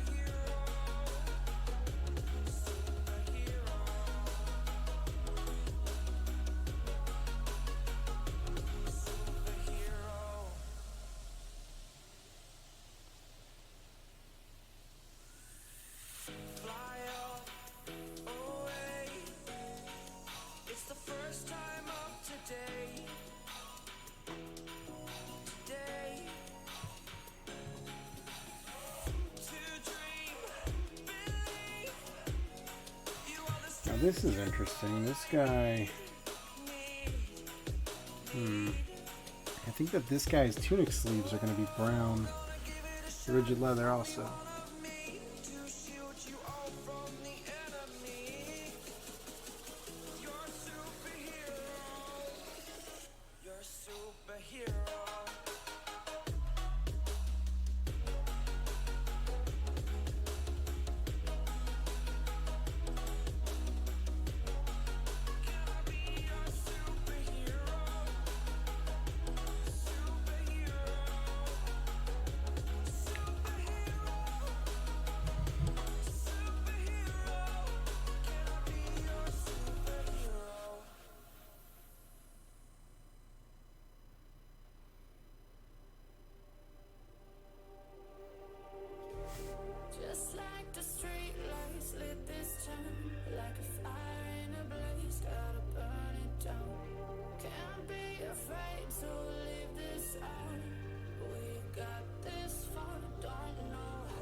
One more on these boots here.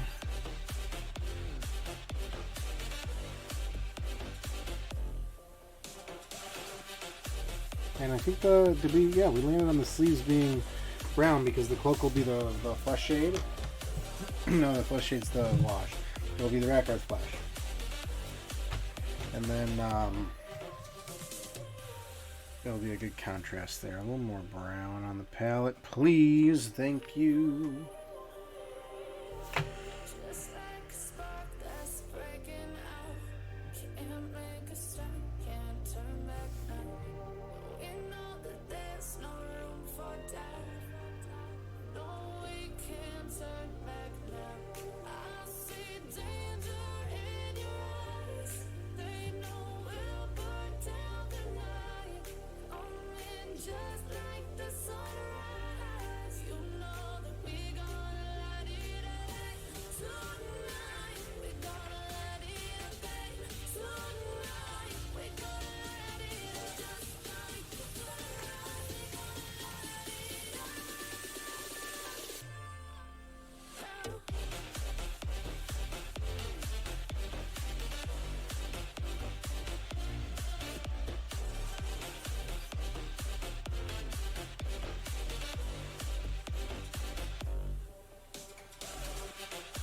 Man, this brown is no match for this orange. That is really coming through still. But I remember, I think it looked better once kind of all the other pieces came together, just because the whole thing looks so freaking orange right now.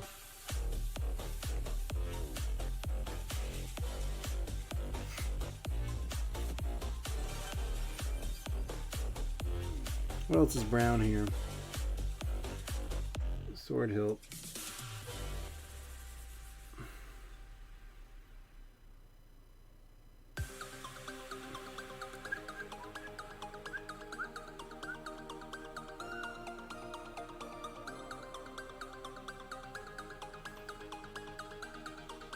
Okay, we're ready for Rakarth Flash.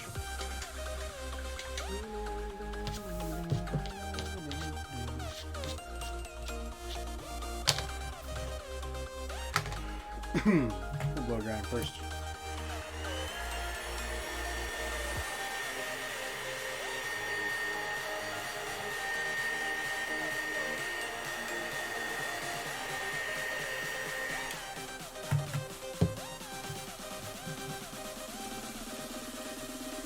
Rakarth Flash. Do I still have enough here? A little more.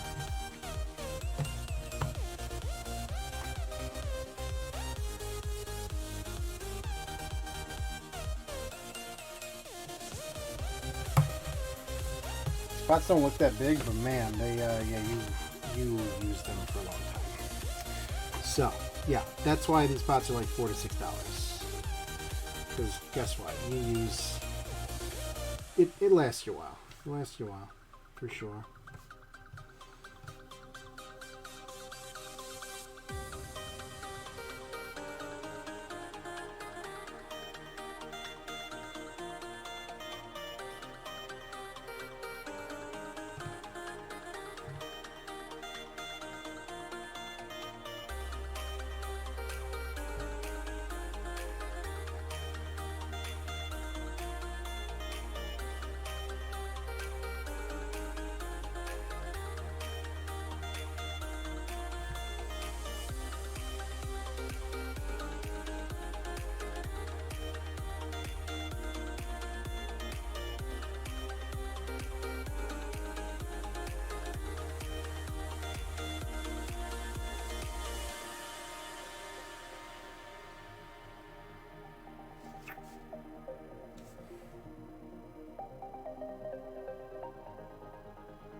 boy.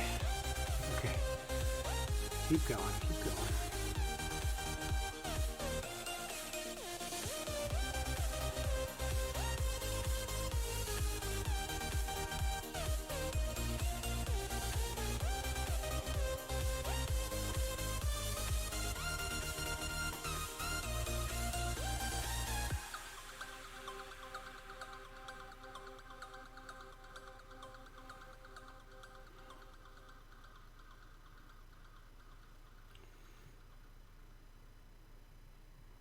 Okay.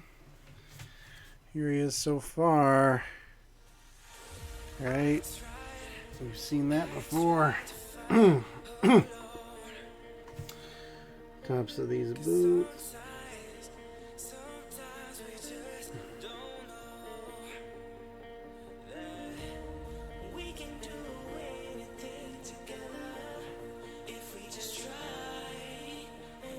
Oh man, this brush is really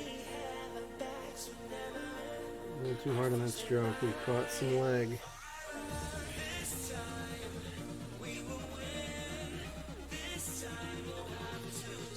Man, that brown is not staying on that one. It's so weird.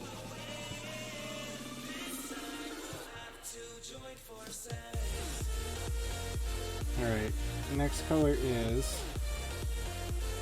We definitely got to go back with the brown. But let's do silver.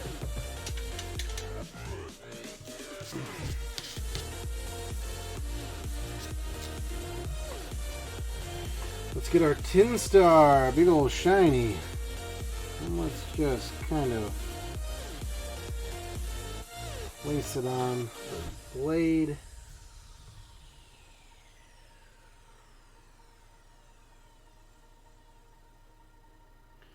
Not too much, don't need that much.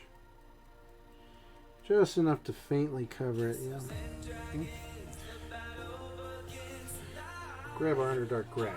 And let's get down to real business. This is what the real color is. But just sort of blending a little bit of that metallic to come through.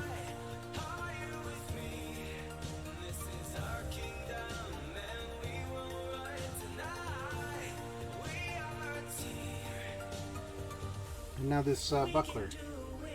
This buckler needs to be Underdark Gray as well.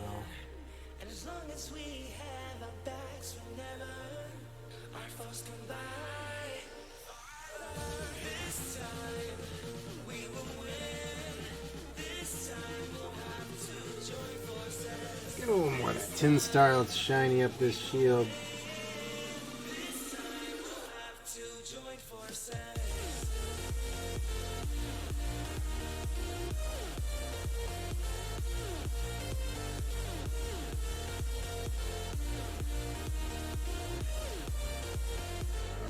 Now we have three colors battling it out on this shield, and guess which color is winning? Orange. Freaking orange.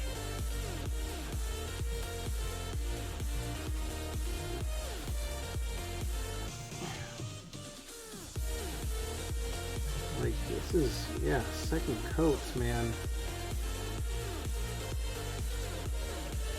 We need them. We certainly need them here. Okay, well.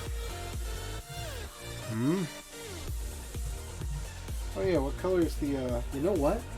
Let's make this helmet silver too. Because I was wondering, I was like, do we want it to be the Rakarth flesh? Because that's the color of the cape that's right behind it. We'll make it like a gray.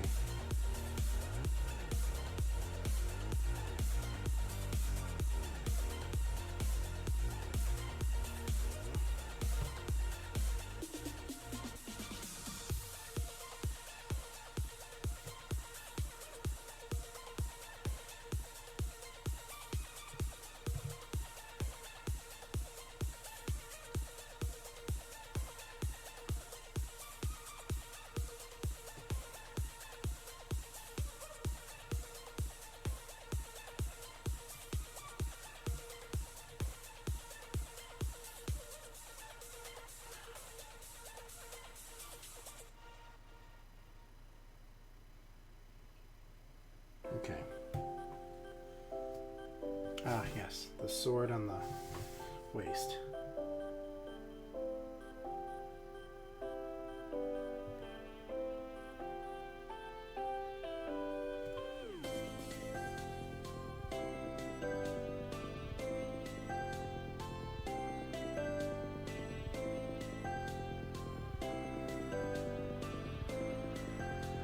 All right, let's go with that.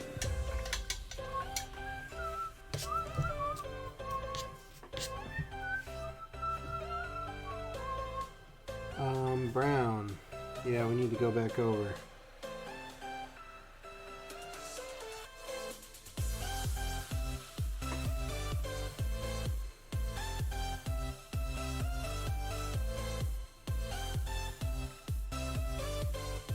Boots actually look pretty good.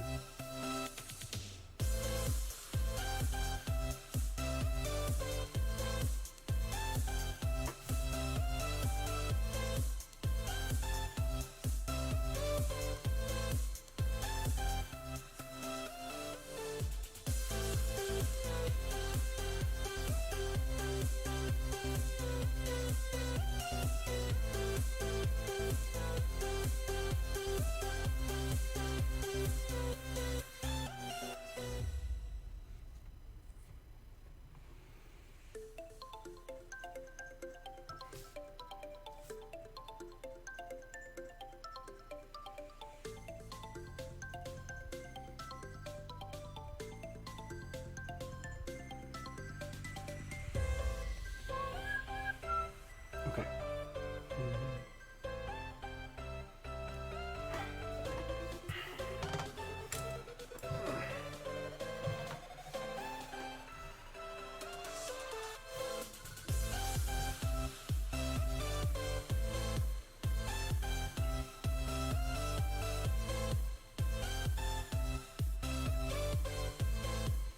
Yes. I need the cufflinks. The Rekarth flesh. I knew I was missing something. Stupid. We're getting tired now. Wow. Okay. What time is it? 1:18 a.m. All right. That's for those of you watching the VOD, which seems reasonable.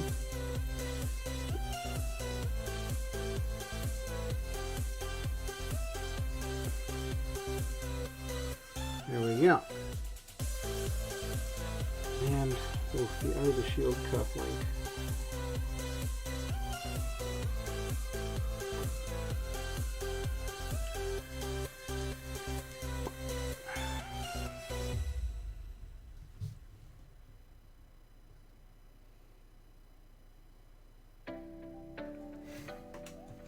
What's on my other detailed brush? Is it the brown? I think so. Yeah, a little bit of brown.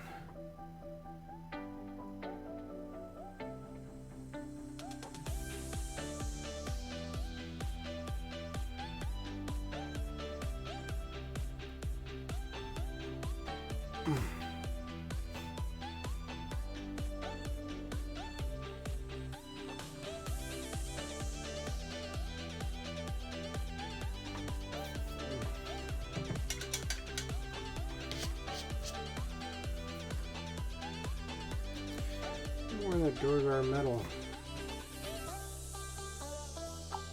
Right there. Yeah, that's a nice one. Okay. Touched up. That's really all we need there.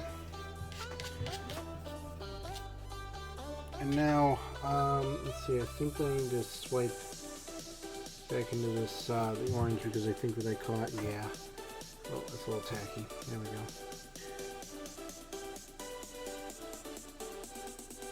There we go.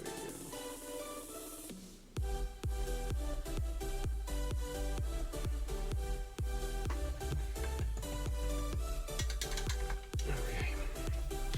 I'd say another coat of the silver on the Sword and shield, and then I think we're ready.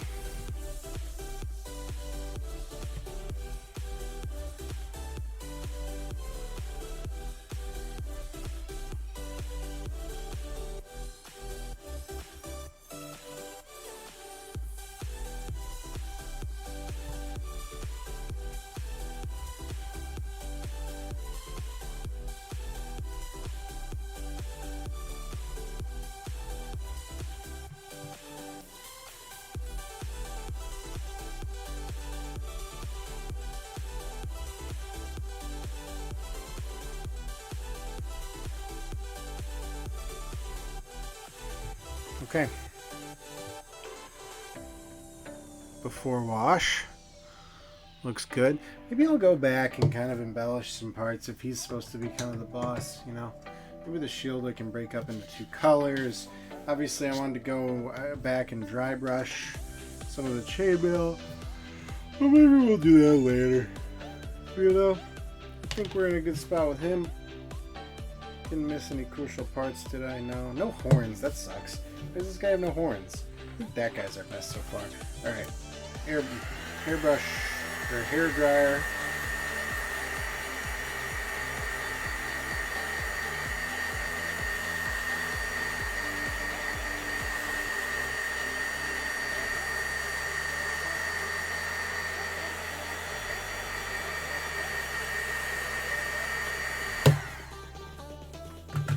Franklin, flesh shade, please.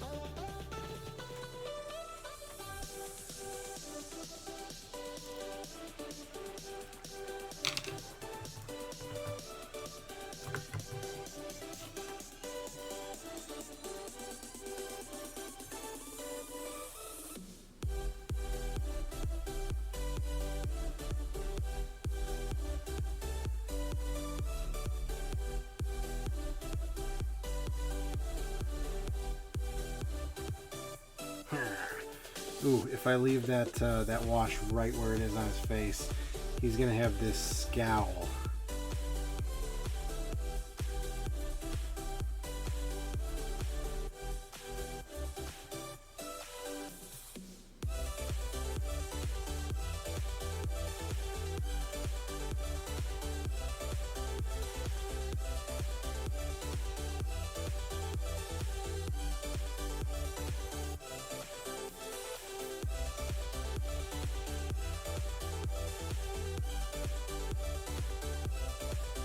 Oh, there's a lot of wash on this one. See if I can't get rid of some of it. A little too much, in my opinion, right there. Nice, and yeah, it's almost. Oh, okay. Hope you can see that. He's like so mad. It's like, why did you wash me? Alright, this is our last guy. Not my favorite compared to the other two, but I do like. I like them all. I like the orange skin ones. These guys are almost orcish though, and I don't think there's goblins that are really that orange. I'm thinking of like Magheart orcs from World of Warcraft, like I mentioned. Okay, we got him. Which one am I more excited about? Man, it's a toss-up between these two guys. That's tough, but these are definitely our best of the evening. Right here, these two. Alright. So looking good. The orange works really well with the browns that we used, and I like that the helmets have the horns. This guy with his freaking axe, sword on his hip, and then shield on his back. It's great. Alright guys, that's it. This is a wrap. For everybody that watched, thank you. For the new followers, thank you. There's a good chance that I keep doing this, so I hope this is enjoyable. I will continue to tweak my setup so it's more enjoyable for you guys to watch, so I'm not like way over here doing stuff and you're like, what does it look like, what is he doing? Here's the little warlock we painted today. That's cool. I hope you guys enjoyed this. I primarily do YouTube content. That's youtube.com/rookstable. I will be dumping this VOD most likely onto my YouTube channel. I have a specific playlist kind of at the bottom for Twitch VODs, which is pretty rare because I was streaming Speed Duel stuff maybe, I don't know, a year ago at this point. But you'll see this VOD come up on the channel. And yeah, that's it. I appreciate all you guys' support. Thanks for, I saw that, you know, I saw that there was some positive reception when I tweeted out the stream. It was cool. Thanks, guys. Really made me feel welcome kind of launching back into this. And hey, we got some work done. We got 6 more guys done. Whew, man. So that's 12 done out of a 30 goblin army. And this was 4 hours. What's the math on that? It's 2 hours for 3. Yeah, that's about right. When I recorded the video that came out last Saturday, the one with Queen Bee, it was about 2 hours of footage, and we painted 6. We each painted 3, so that's about right. So I have not gotten any faster, but I am enjoying kind of playing with the colors and stuff. You know, obviously I had a lot of room left on the wet palette today, so could have done a lot of stuff, but I think we're good. I think we're in a good spot. Appreciate you guys for watching. Catch you next time. Peace.